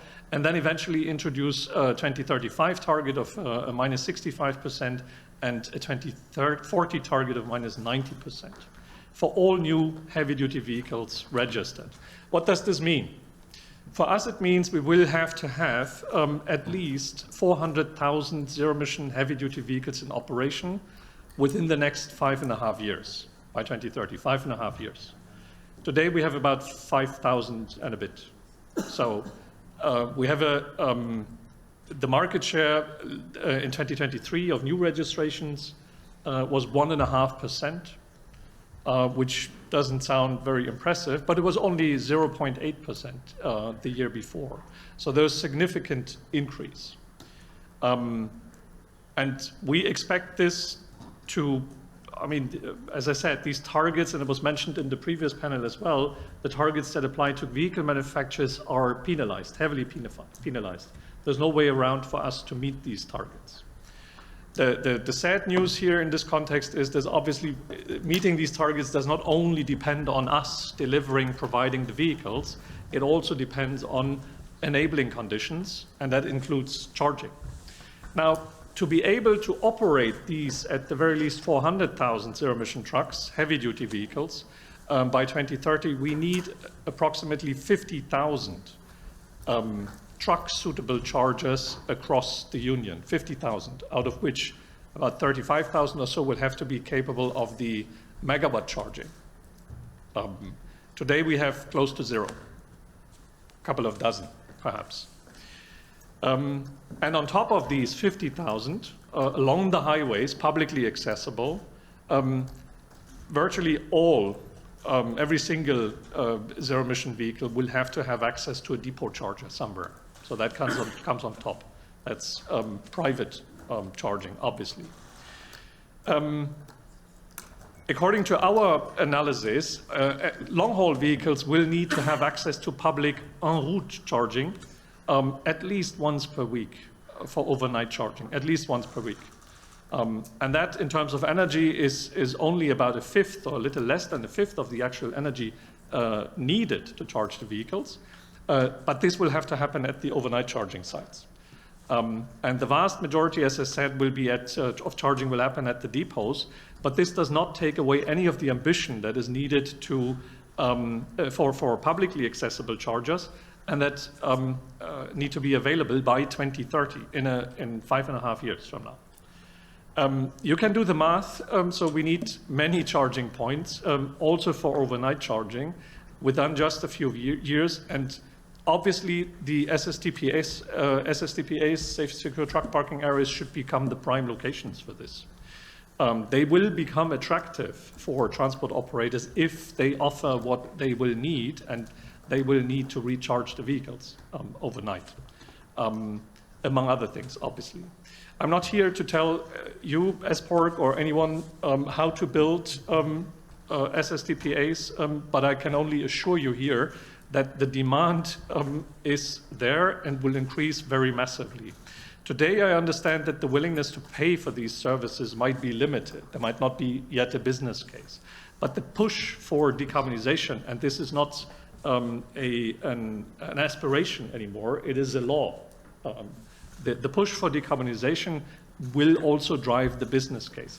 Eva, you mentioned earlier the need for understanding the hotspots, right? Where is this going to happen? Where should charging happen, and where should the safe and secure truck parking areas be? Already 2 years ago, ASEA looked into a good, very solid data set that we developed together with our vehicle manufacturers of several 100,000 heavy-duty vehicles in operation. And we looked, and the data is still available on our website. We published a series of maps that indicate where the trucks do stop today. For short stops, 30 minutes or an hour, which is the prime location for high performance charging, megawatt charging, but also for long stops for at least 8 hours or so. And this, please go look at the ASEA website on this. And this is, if you find this is exactly where the charging will be needed. And then you can choose. Unfortunately, the information that is not available to us here today is where is the electricity grid available? Dirk, you mentioned this earlier. What is the grid actually available and accessible at the locations that we have identified as the truck stop locations? So there's a bit of additional connection building necessary here, also in the literal sense that between the industries, between the electricity grid operators and road transport operators. I will not go into the need for funding that has been mentioned before. I can only reiterate the need for speed, and I do understand that speed, especially with respect to permitting, is an issue, seems to be a very big issue. Not only identifying the locations and getting the permissions to build at the identified locations, but also, if necessary, ensuring that we get the grid access for the chargers. I would say ultimately, and this is just an idea, of course, that I'm not sure that Europe does need another plan also. We need implementation now. But I think it would be worth considering if a European infrastructure plan could not be worthwhile to look into that connects actually the physical infrastructures, the road infrastructure in our case, with the grid infrastructure, and identifies where the bottlenecks actually are. So with this being said, I can only send a very, very positive message with respect to the demand that is coming, and reiterate that the SSTPAs will become and can become a business case, and may only then become a business case, actually, if they do offer a significant number of chargers. Thank you. Thank you, Thomas. Chicken and egg problem solved, at least part of it. So the chickens are there, so now the egg has to be, or chickens will come at least, and the egg has to be implemented all across Europe. So that was, in short, your message in principle. I think we should just take the road, so we make sure that all of you have time to say something, because this about 2, 3 minutes, 4 minutes is not really working. I know that. So let's take the entire row, and then we can see how much time we have to debate it. Quentin? Thank you very much. Thank you very much, Michael. Thank you for inviting us to your conference. First, I would like to express the apologies of my director, Nicolette van der Yaat, who was supposed to be here in my place, but I'm more than happy to take over to explain our position and why development of truck parking areas is important also for freight forwarders. Well, as you know, I mean, we already mentioned why, I mean, the main issues that we have and what the main objectives as well to those truck parking areas, which is, of course, to increase, to improve driver working condition, but also what is really important for us is to prevent cargo crime, cargo theft, which is increasing even more every year for our problem, but also for our own customers, which are the shippers, beneficiary of the cargoes. Over the last year, CLECAT has been an active role in the development of SSTPA policy. So, of course, for example, in development of the SSTPA standards, so that with the certification, we participated to the expert groups. We participated as well in the study from 2019. So we hope we're gonna contribute as well to the new study. We'll be happy more than ever to share our data, our insights, and all the needs required from our industry. Of course, we took an active role in designing, well, what's the targets at policy level, so what has been already agreed, so the targets for the deployment of truck parking areas in the TEN-T regulation, also the charging points in the AFIR, in those SSTPAs. As we all know, that the overall goal is to increase by 100,000 parking spaces more the number of parking space in the EU. As I had also a small number, but actually, thank you, Thomas, because you updated to me that before we were mentioning the need to have 30,000 public charging space, but with the increased CO2 targets, now it's 50,000. So you see the overall ambition and the overall challenge of this deployment of these truck parking areas. Coming back to the study, I mean, I think we have also a role to play in this. I mean, that you mentioned that you had data also to share, to provide for the data. I think we have also some of our members that, especially the biggest operators, that may also be able to contribute to such exercise because they know where they stop their trucks, where also they have the main hotspots, corridors, but also what type of cargo they carry. That will also a bit precise, clarify what type of security, what type of certification is needed in such SSTPA. So that's also a call for us, for our members, but also for everyone in the industry to participate in this study and contribute to the most possible extent. Well, so now that we have, I mean, the objectives and the targets that are set in stone, of course, that's the implementation. It's important to make it a reality.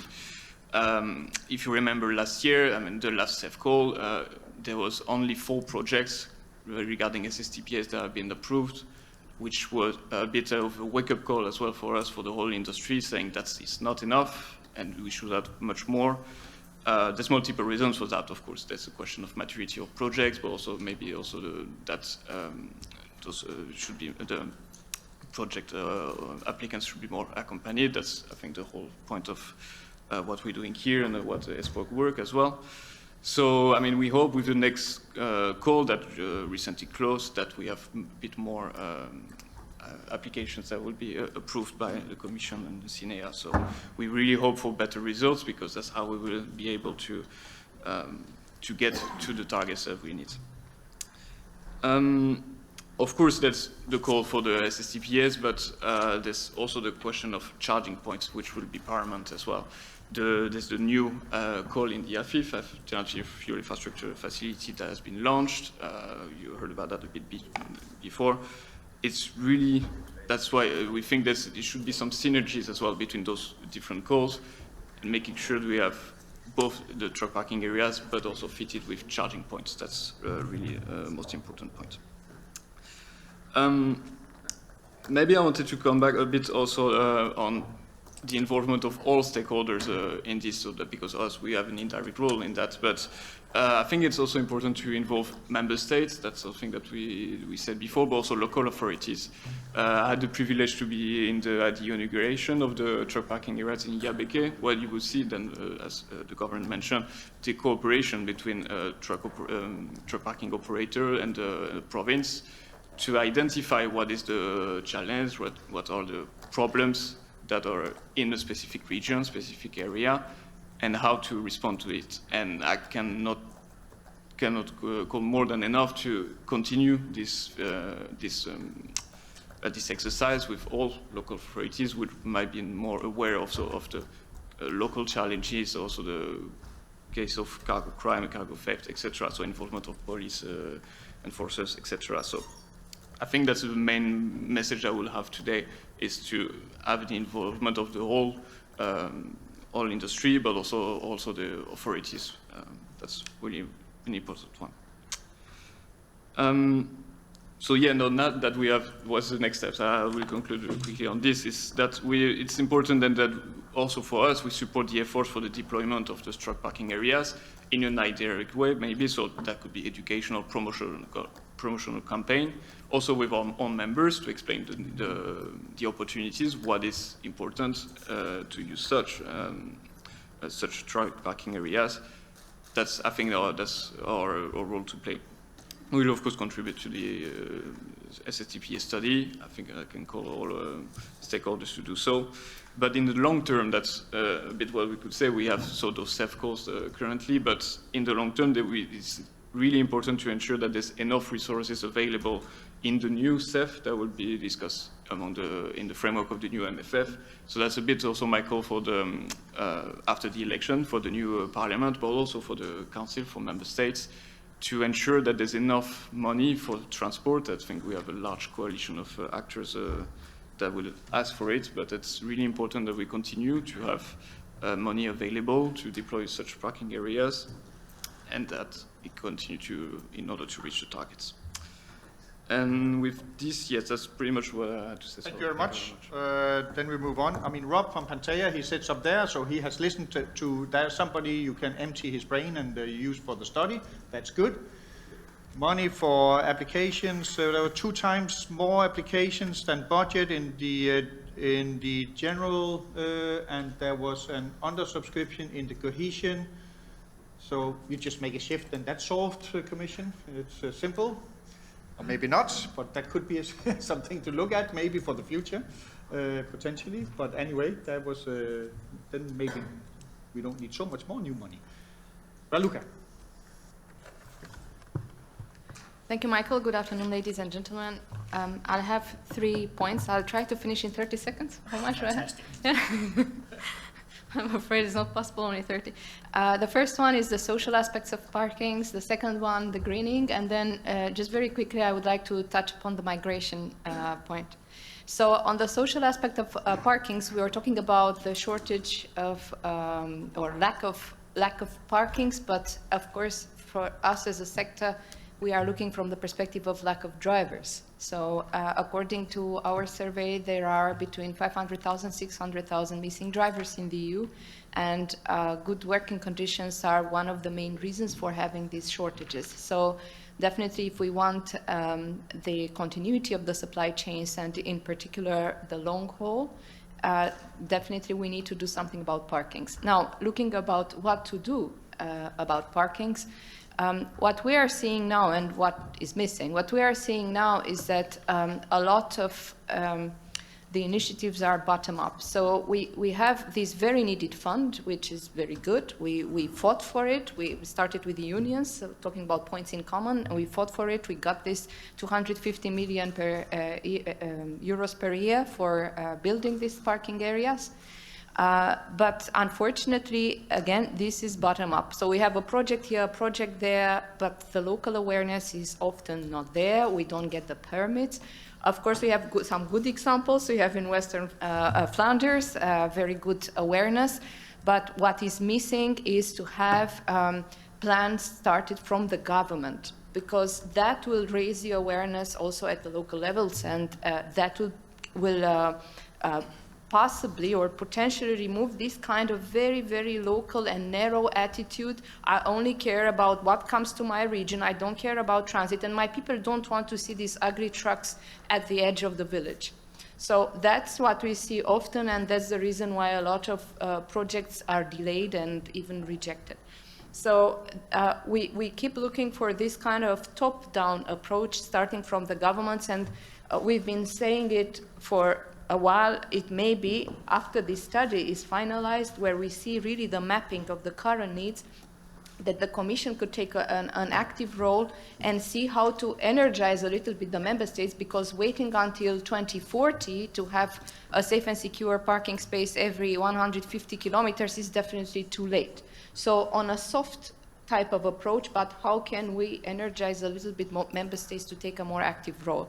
Now, looking at the business case for parkings, we've also said it before. There is, and let's be honest here, it's very clear also today that not all types of cargo are the immediate customers of this. High-value cargo is the immediate customers for parkings, whilst different other types are not so keen to use the safe and secure truck parking areas. But as Tom was saying as well, we are basically the last ones in the chain. Michael was also alluding to that. We have the shippers, we have the freight forwarders, we have the transport operators, and then we have the drivers. So basically we are just squeezed at the end of this chain, and what can we do to I'm not talking about liability, because Eva was talking about co-liability, but co-responsibilize, let's say, the entire logistics chain. And this stands for parkings. It also stands for the greening, by the way. It stands for everything, because if we are paid, then we can pay better for the parkings, for the drivers, for everything. So let's find solutions, sit together, see also with the shippers, see how we can co-responsibilize everybody in the chain.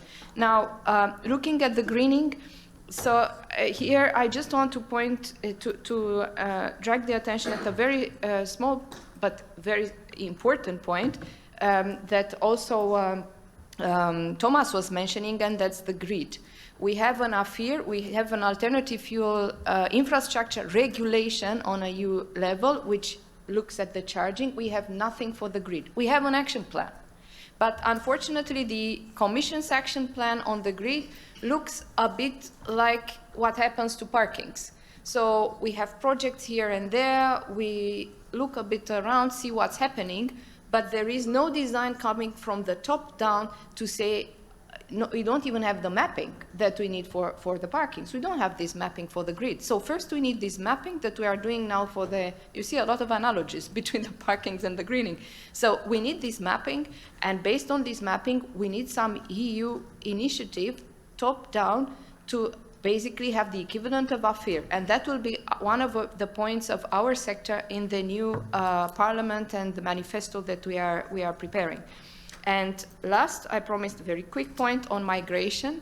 And on migration, actually, our concern, and again, I'm speaking for transport operators here, our concern is that we are seeing that the EU, as with the UK, is looking more and more at putting the responsibility and liability on the transport operator and the driver. And that's the reason for my questions also to the governor of Western Flanders. So we had first an initiative on liability. It's a little bit stuck in the council, so the Commission found a new angle now, and we have a new proposal in November. It was submitted.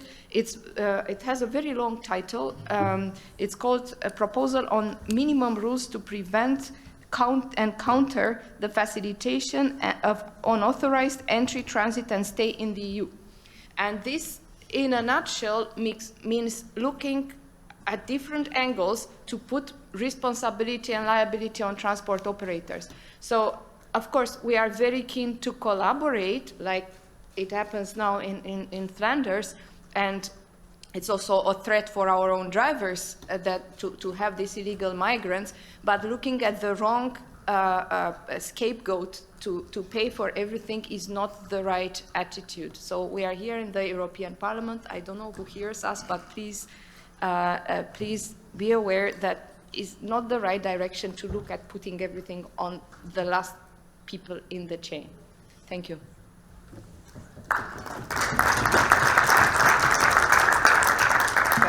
Thank you, Raluca.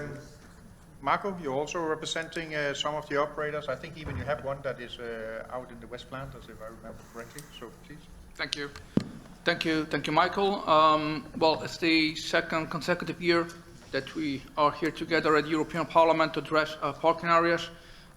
It's the third edition of the European Award, so things are definitely moving forward. But we cannot rest on our laurels. It's important to keep the momentum. The problem is serious and is growing even more serious. Just a few days ago, for instance, a number of Italian national associations, employers associations, they planned strong actions and protests in the country. And one of the main reasons why this was happening is exactly the lack of parking areas in the country. So at the last minute, there was a meeting at the ministry. The ministry committed to build the requested infrastructure.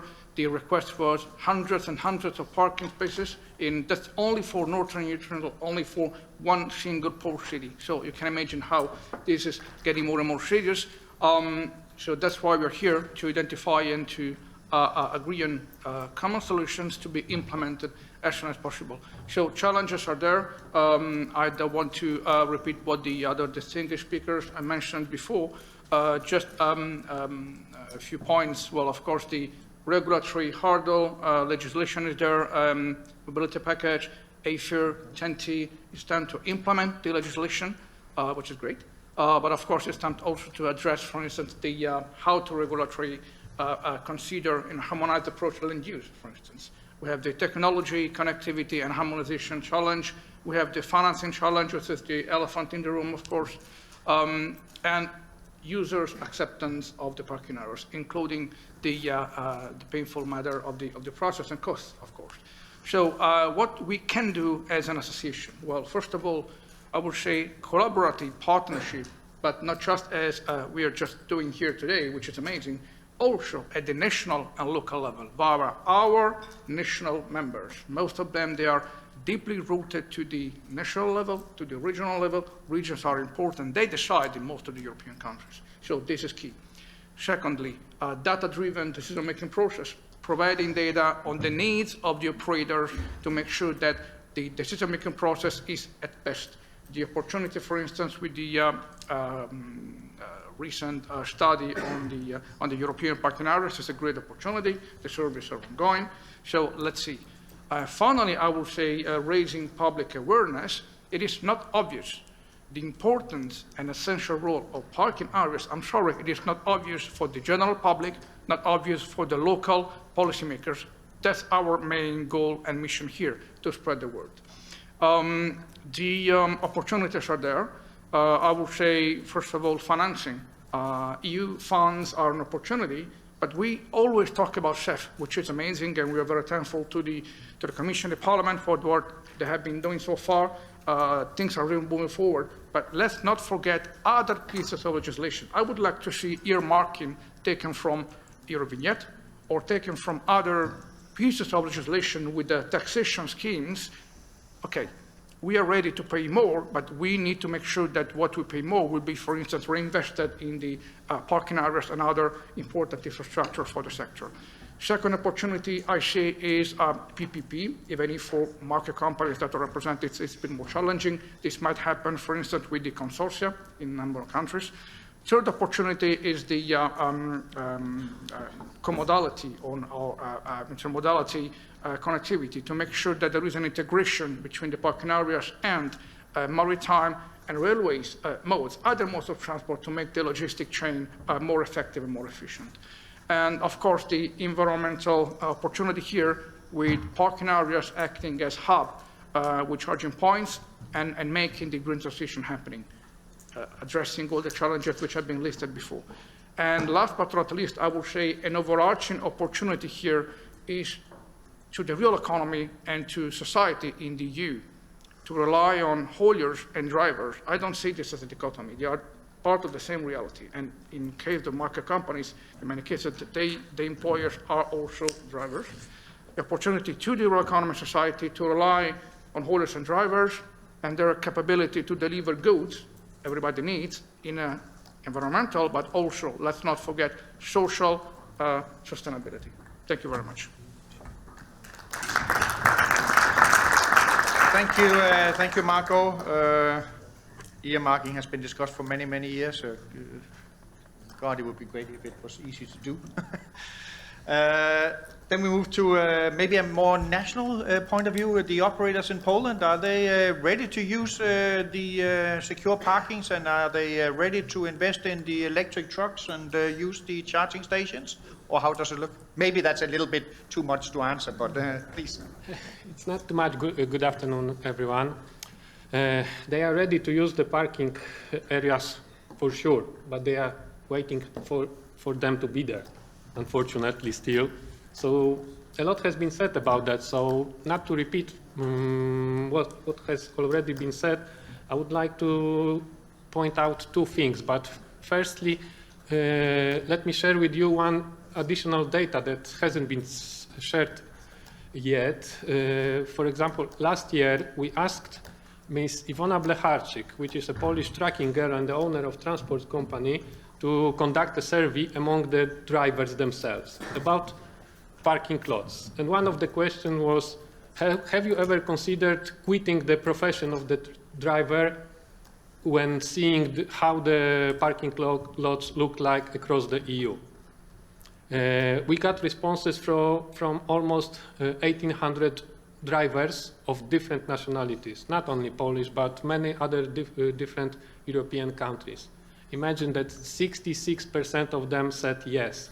We were analyzing this to quitting the job because what we are seeing and facing on daily basis when it comes to parking areas. So the problem is huge. And how to solve it? Apart from what has already been said, we think I would like to share with you two things. One, we should start from the basics, because we heard, for example, about the minimum standard for chargers at parking areas and so on for electric vehicles. But correct me if I'm wrong, but we are still missing some basics like minimum standards for parkings to being built or being maintained.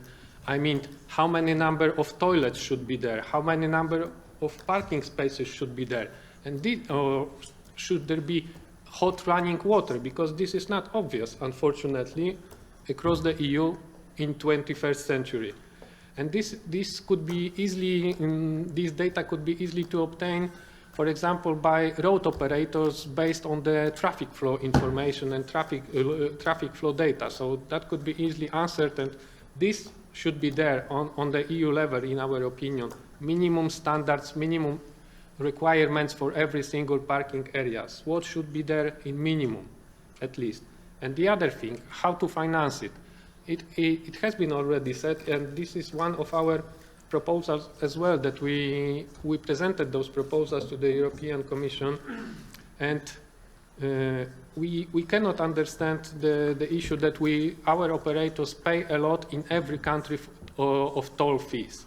And when we hear, for example, in Germany that they raised the toll fee by 80% last December, and we can hear that 50% or something like that, 40 or 50% of the toll income in Germany should be provided to the development of infrastructure of what? Of railways.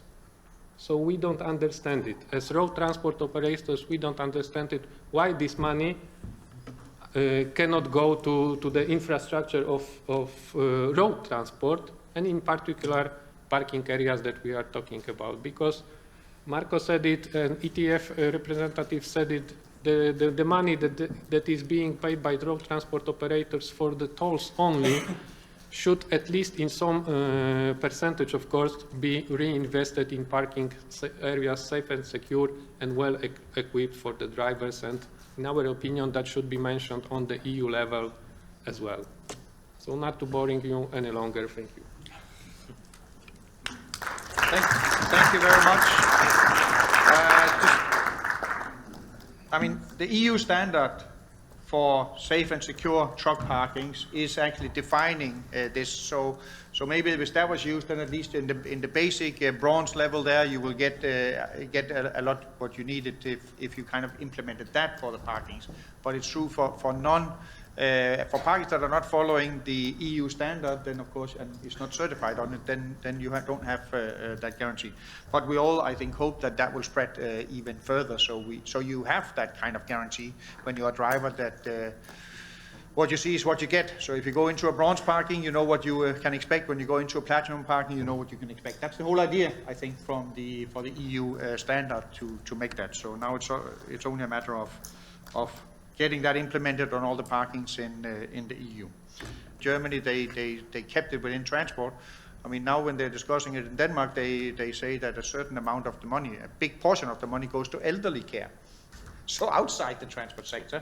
So you could say that is even a more difficult discussion. We talked a lot about the chicken and eggs, and we heard that ASEA, I mean, when I spoke to ASEA 3, 4, 5 years ago, it was a total different talk. I mean, I had a meeting with importers in Denmark at that time point.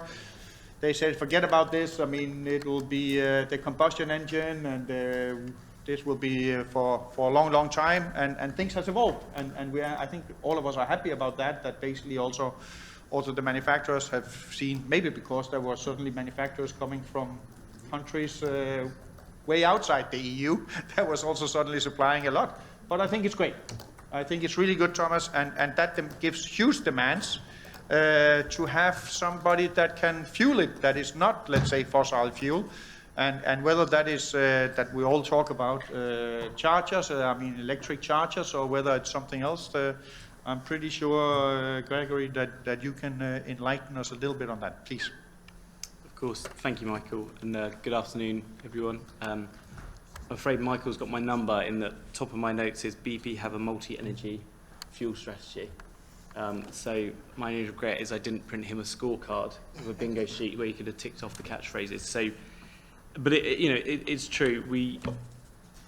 We see ourselves as kind of custodians or partial custodians of what we all can agree is a vital infrastructure network. We've had lots of stats from kind of my colleagues on the panel. Road transport, road freight really is the lifeblood of pretty much any industry in the European Union.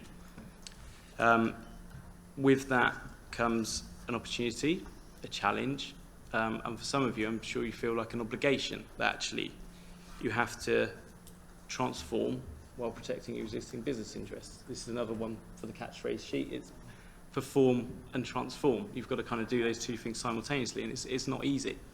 If it was easy, you wouldn't have stimulus packages, so we have to be effective and efficient in how we do this and how we select where to go, how to go in the appropriate way. So, Eva mentioned earlier, affordability as a real key word. It's really, really brilliant to see the latest CEF package come through. I think we're all really keen to understand as much detail as we possibly can. And as you see in the US, the Biden administration, if this stuff was easy, there wouldn't be these huge funds kind of trying to unlock the potential that I think we all hopefully believe is there in terms of secure parking, electrification, and obviously potentially hydrogen and some of the other energy vectors. But we all have to make choices, effectively. At EU level, choices in funding, what funding you make available, how do you incentivize and how do you legislate? I mean, we've talked about some of the issues in terms of, drivers not being able to move off technically if they're, if they've got a working time directive. If they turn up and the charger isn't working, they're not supposed to restart and go off to, that clearly is something that, for legacy reasons, made sense in ICE vehicles. It probably isn't fit for purpose in EV vehicles. So there's also sort of legislation, and that's before we even get into the weights and measures and all that kind of thing in terms of giving diesel parity to EV and hydrogen trucks. But industry also have to make choices. We have to make choices in terms of when do we invest, how much do we invest, how do we scale, how do we target, and what's the timing? I think everyone agrees that there's reams and reams of data that have different projections through to 2050. I think the thing that we can all agree on is that that data won't be the reality of how it plays out. So everyone's having to make educated guesses and use the best of their ability to kind of select within their own network and their own conscience and their own business cases what is the right way to move forward in the green agenda. I think for the purpose of this panel, the thing that's really, really interesting is that there is a huge synergy between the overnight charging and safe and secure parking. And I kind of had my thunder stolen slightly in that when I was sort of thinking about this last week, I was looking at the old AFIF funding, which had some gaps that didn't quite allow for overnight charging for truck and all this kind of thing. It's reassuring to see that broadly, actually, they seem to have been closed, and there do seem to be genuine packages that can address both secure parking and overnight charging. The other thing is not to necessarily put all of our eggs in the one basket. I think if you have overnight charging, that's fantastic. It certainly opens up, again, this diesel parity, where you cannot do international cross-border long-distance haulage without overnight charging. You just can't do it. Arguably, you can't do it without safe and secure parking either, but you certainly have to have a really robust overnight charging network. But what I would also say to everyone in this room is, don't forget that you also need resilience in terms of the megawatt charging standard coming down, the high-powered chargers that are available in the market today. It's not a one-size-fits-all, it's not a single solution type discussion. There are nuances to how do you create this ecosystem, including depot and kind of other archetypes, at key ports and nodes, that allow you to actually have the broadest network range possible. In an ideal scenario, we'd love to do all of it straight away and it'd be economically viable and everyone would be very, very happy. The reality is you have to go with kind of the low-hanging fruit, and you have to go with your advantage position to kind of learn, do again. And hopefully that's how demand grows, the business case proves itself, and on we go forward. Which brings me to the one issue that we do kind of already have today that I kind of wanted to raise. We are looking at our existing estate in terms of how do we electrify the existing auto office and truck parks that we have today.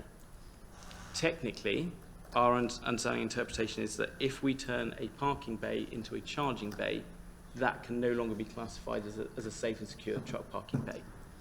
And therefore, actually, by trying to do the right thing and electrify, in some instances, are taking ourselves under auto-HOF status, which means actually, even though we have the same amount of parking, we're putting ourselves at a disadvantage, and there are very real financial impacts with losing auto-HOF status on some of these key kind of sites.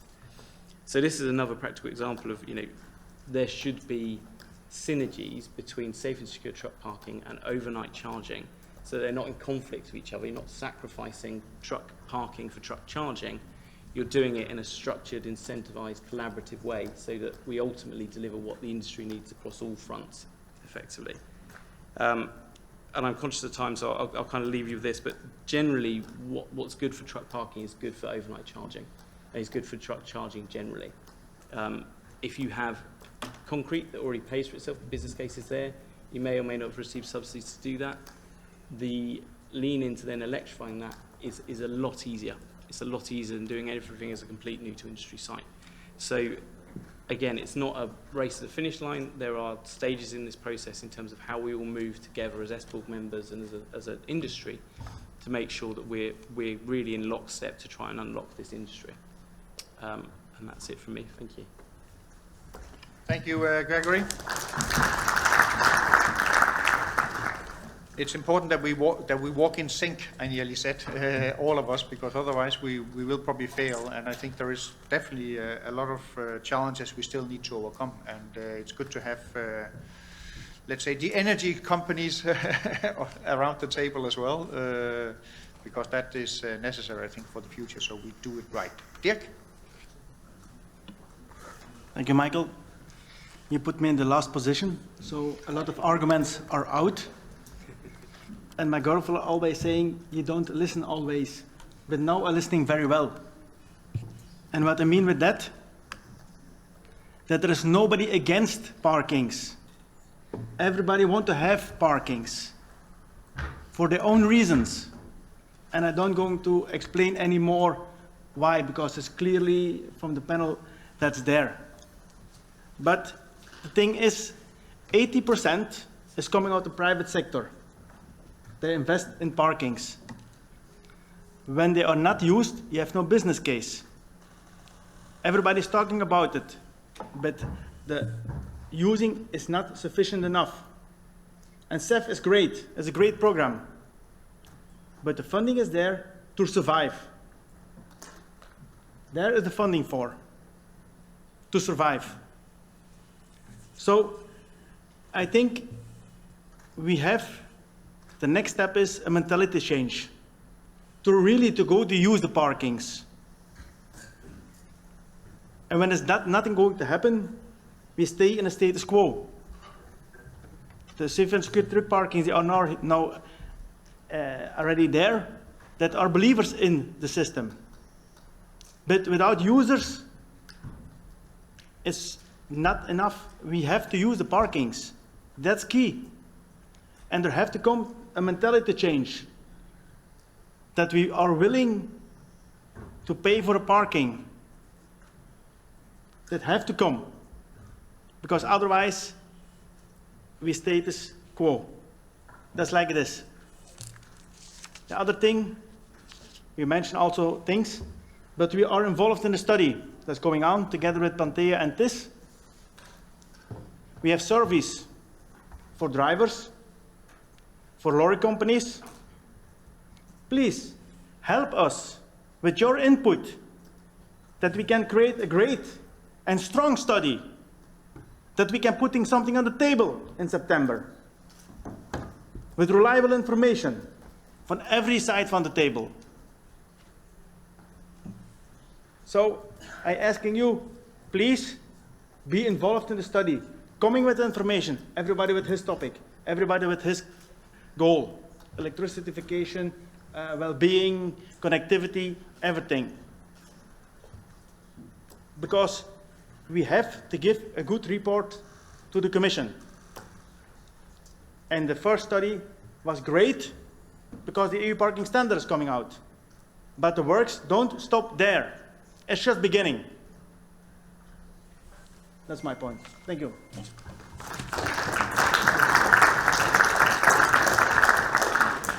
Yeah, I think we all expect a lot from the study, and I'm sure not least the Commission is expecting a lot from the study. So we have to perform, those of us that are in the study, and with the help of everybody else as well. Huh?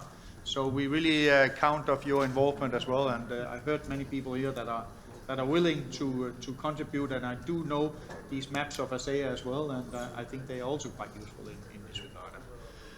I open up the floor. Oh, we have 5 minutes more or less, or even more. It's amazing. So I open up the floors for some questions, reactions, ideas. Raluca, please.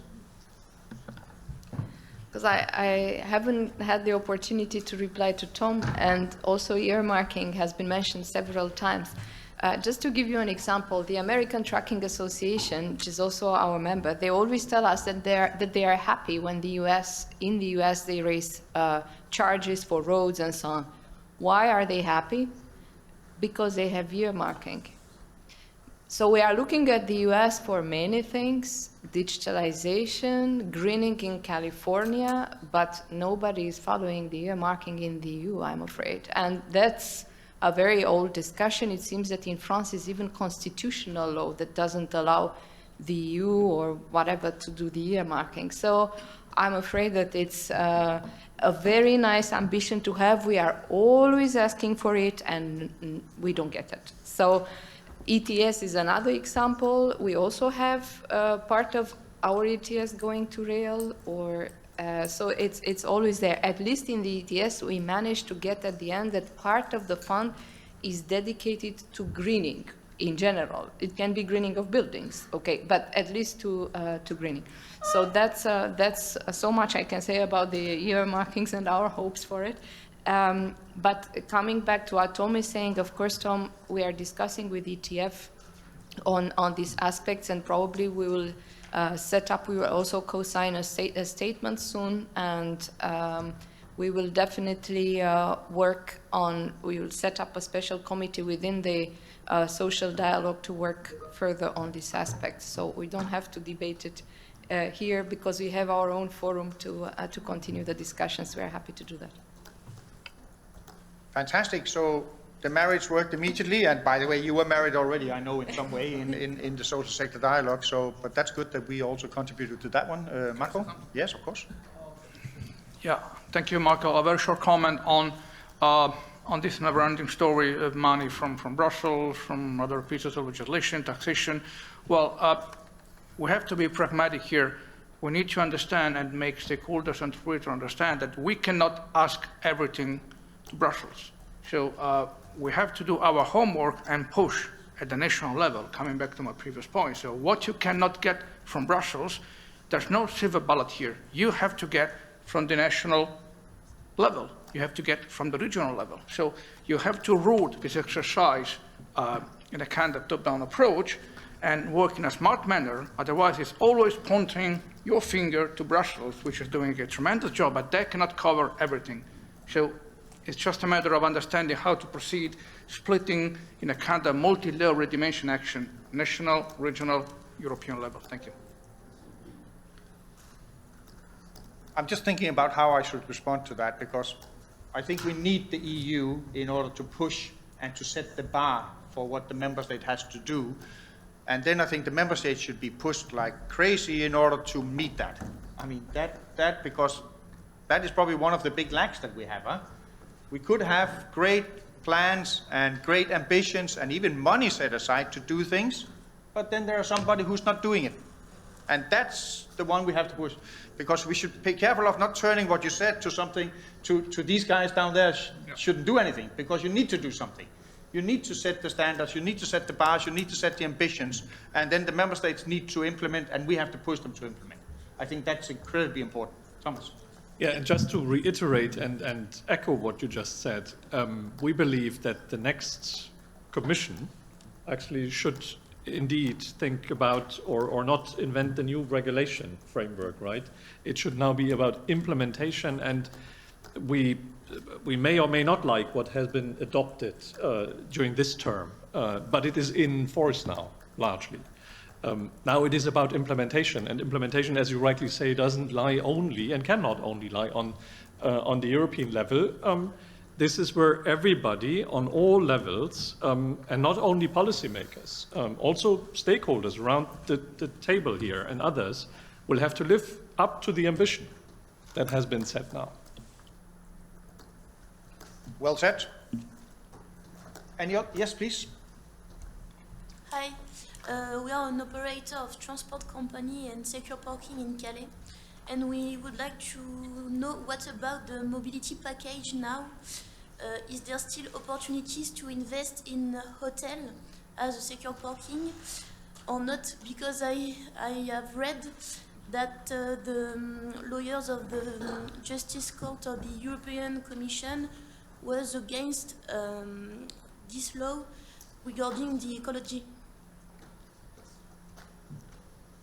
I'm looking at people that are cleverer than I am, but I can tell you the parking that we go to on next Friday, they have a hotel at that parking, but pick it up. So first of all, the judgment of the Court of Justice is not out yet, and nobody knows what is written in.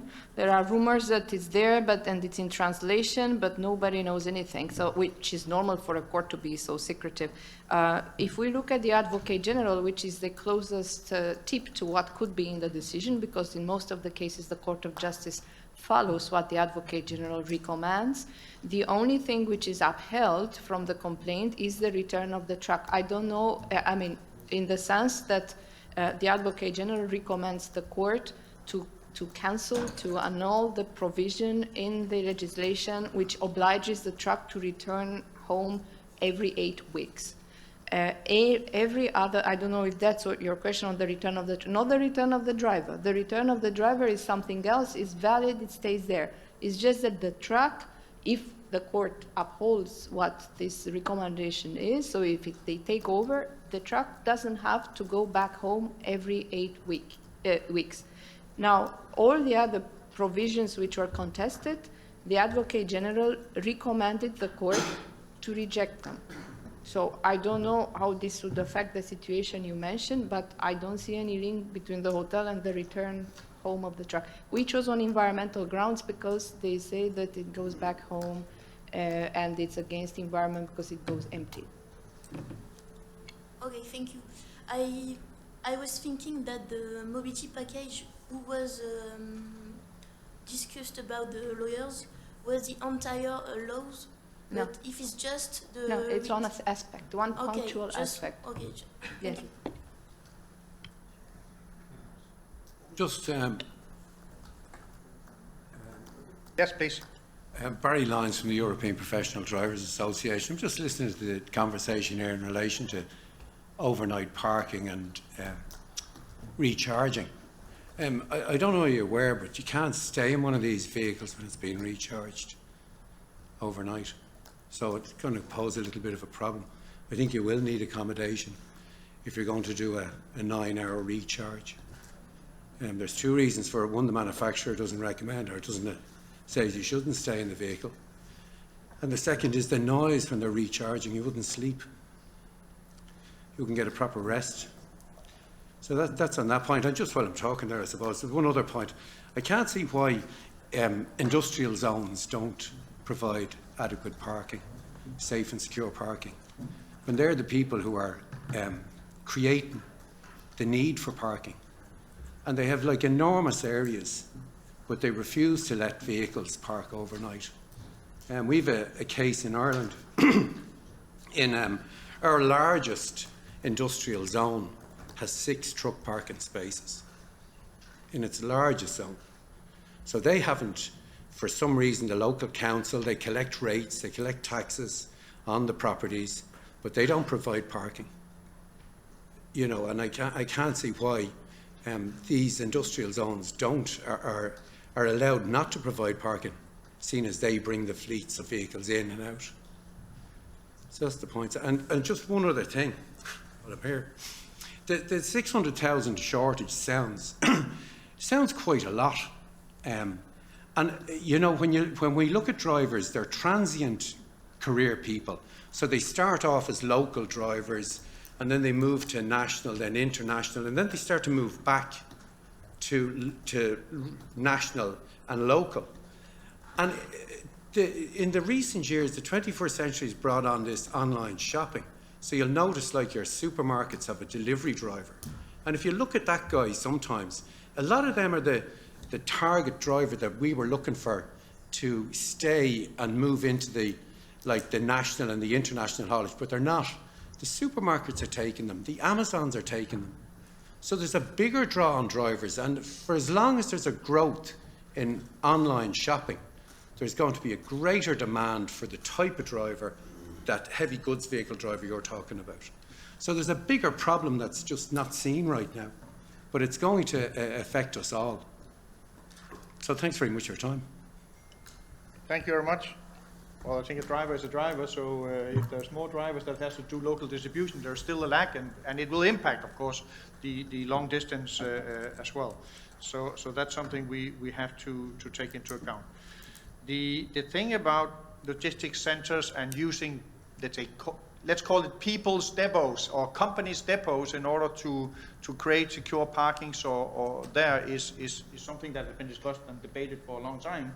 It could solve potentially or make it easier potentially to roll out some of the parkings faster. We have a discussion as well on charging, because if you look at city buses, they are basically all electrified in most of Europe at the moment, and they all are depot charged, and they drive during the day and are charged during the night. So these chargers are available during the day in multiple cities across Europe.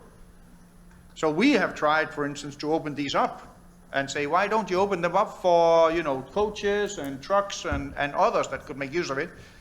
They are, and I say a word I shouldn't say, but they're shit scared that a truck will reverse into their chargers or take half of the building down or whatever. That is the only reason why they don't open it up and earn money on it, because they could make a business out of it, but they don't dare to. They think that the damage cost would be higher than the potential revenue they can get from the charging. I think insurance companies have a role to play here in order to make that happen, because that could also solve some of these issues. With that, I am 7 minutes late, which is fantastic for me. So thank you very much for this panel. Let's give them a hand.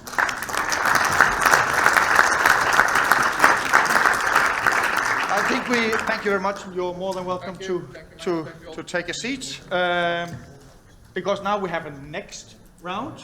So please. Oh God, I'm only 4 minutes. That's fantastic. I am not as late as I thought I was, really. And so we do see this thing ramping up. But there is also some that has taken the initiative and created the parkings early on and are doing very well. And we have, of course, our excellence in truck parking. And we're now moving to the award ceremony of this. So Christian, can I ask you to come up here, since you have to hand over the award for the large parking areas. We also need Mr. Slotowski to come up here. I saw him somewhere. There you were. I know I saw our host here. So please come up here. You also have to hand out an award. Should we get the governor to hand one out as well? What do you think? Come on up here now. I think you can hand it. We have 3 awards, so otherwise I'll have to ask Dirk to hand out one. So he can just stand next to you when you all seat here. Then I will call them up, and then I think you stand up and you say congratulations. Is that how we do it, Christy? So the first award that we have is for the large parking areas. Oleg has been behind this, by the way, and we had a lot of applicants for the various awards. So it's been a tough decision that the jury had to take, but I'm happy to say that we have a result. So the large parking area award goes to Delta Park Truck Secure Parking. So can I ask them to come up here and let's all congratulate them. Christian, can I ask you to hand over the award? And the rest of you are welcome to go and say congratulations as well. Which country? Congratulations.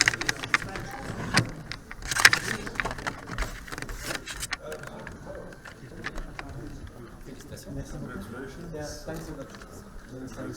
Thank you very much. Thank you. Thank you.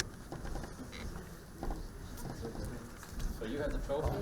I give you the... aussi, un peu.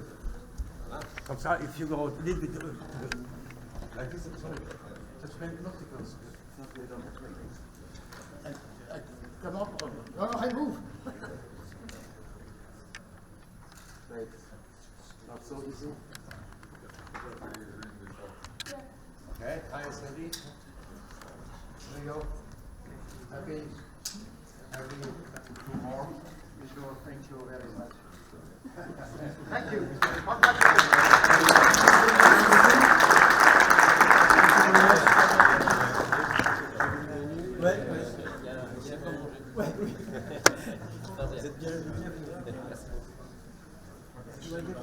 Yes, you do. Thanks, Mike. I can walk down now. Come on. Yeah. No, stay down there because then we do the whole thing. Maybe I want to say something. Yes, please. O, następna, tak? No, I asked the other ones to stay down there. Dobra. Yes, please. It's going to be very quick, so just maybe no more than 15 minutes. Just first, I would like to thank ESPCOR and all the members of the jury for this award. That's a real honor for us, especially I know that we have a very strong candidate in front of us, and very happy about this prize. Obviously, we worked very hard for this to build the best SSTPA in 2019 already. We extended it in last year in 2023 to 215 spaces. Originally, we had 150. And for us, it means having the best possible SSTPA means having a place, and a comfortable place, where the drivers can rest, and the female and male drivers can rest, because we see a lot more female drivers around. And with clean facilities, this is what they want, and also a range of services that makes it good for them, and make it easier when they're away from home. Of course, our other priority was to have a safe place for the cargo and for a safe location for the trucks. Now we received the gold certification in October, so now we have this prize. We are really happy about it.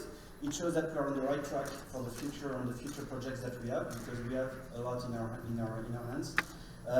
Meaning that we have this award means that I still think that we have room for improvement, and we can work on charging stations and a lot of the things that were addressed today. So we're going to work on it, and I hope you see more of us in the future.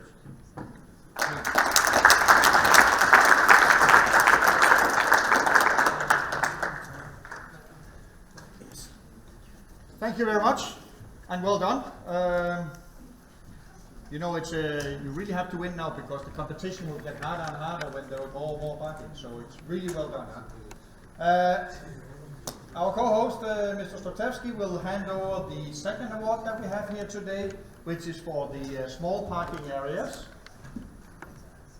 It's somebody we know. I can tell you already now because I must admit that it's the second year in a row that nobody beat them.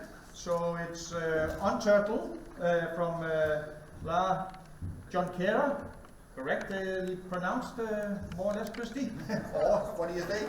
So congratulations, I would say, second year in a row. Can I ask you to come up here and receive the award, please?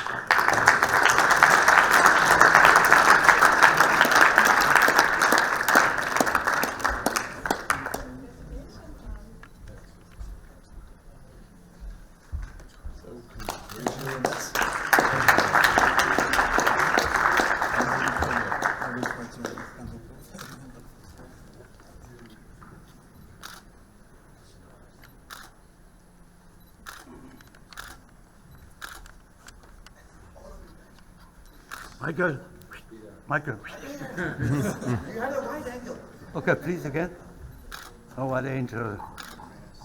Thank you very much. Thank you. Maybe all everybody. You know, it's Michael again.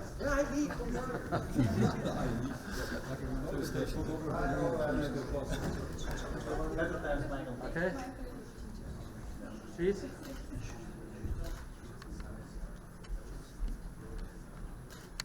bit more smiling. Happy hour. Nearly. Thank you very much.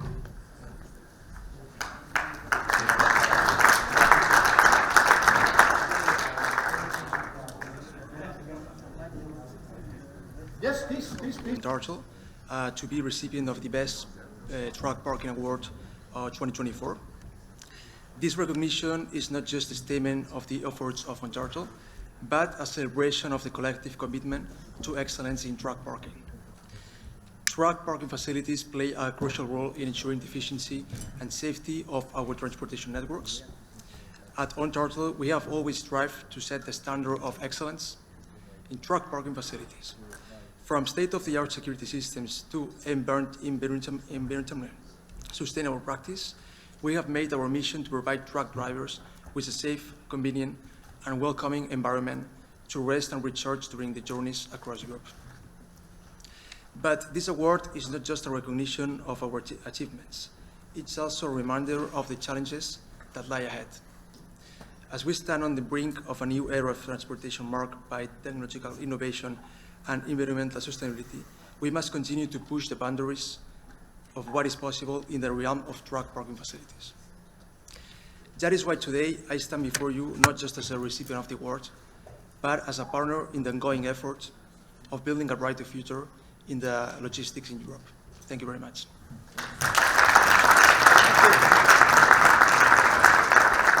Thank you very much. We have a runner-up award as well.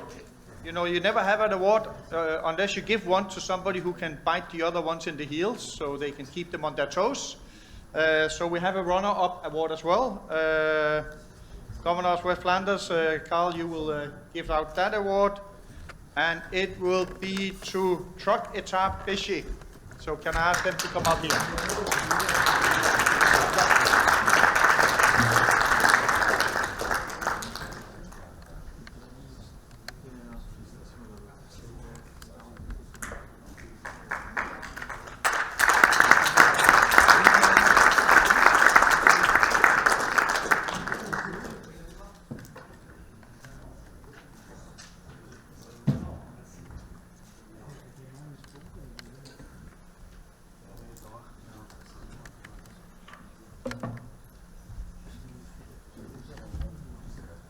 Members to stay here together with the winners, then we take a picture of everybody together.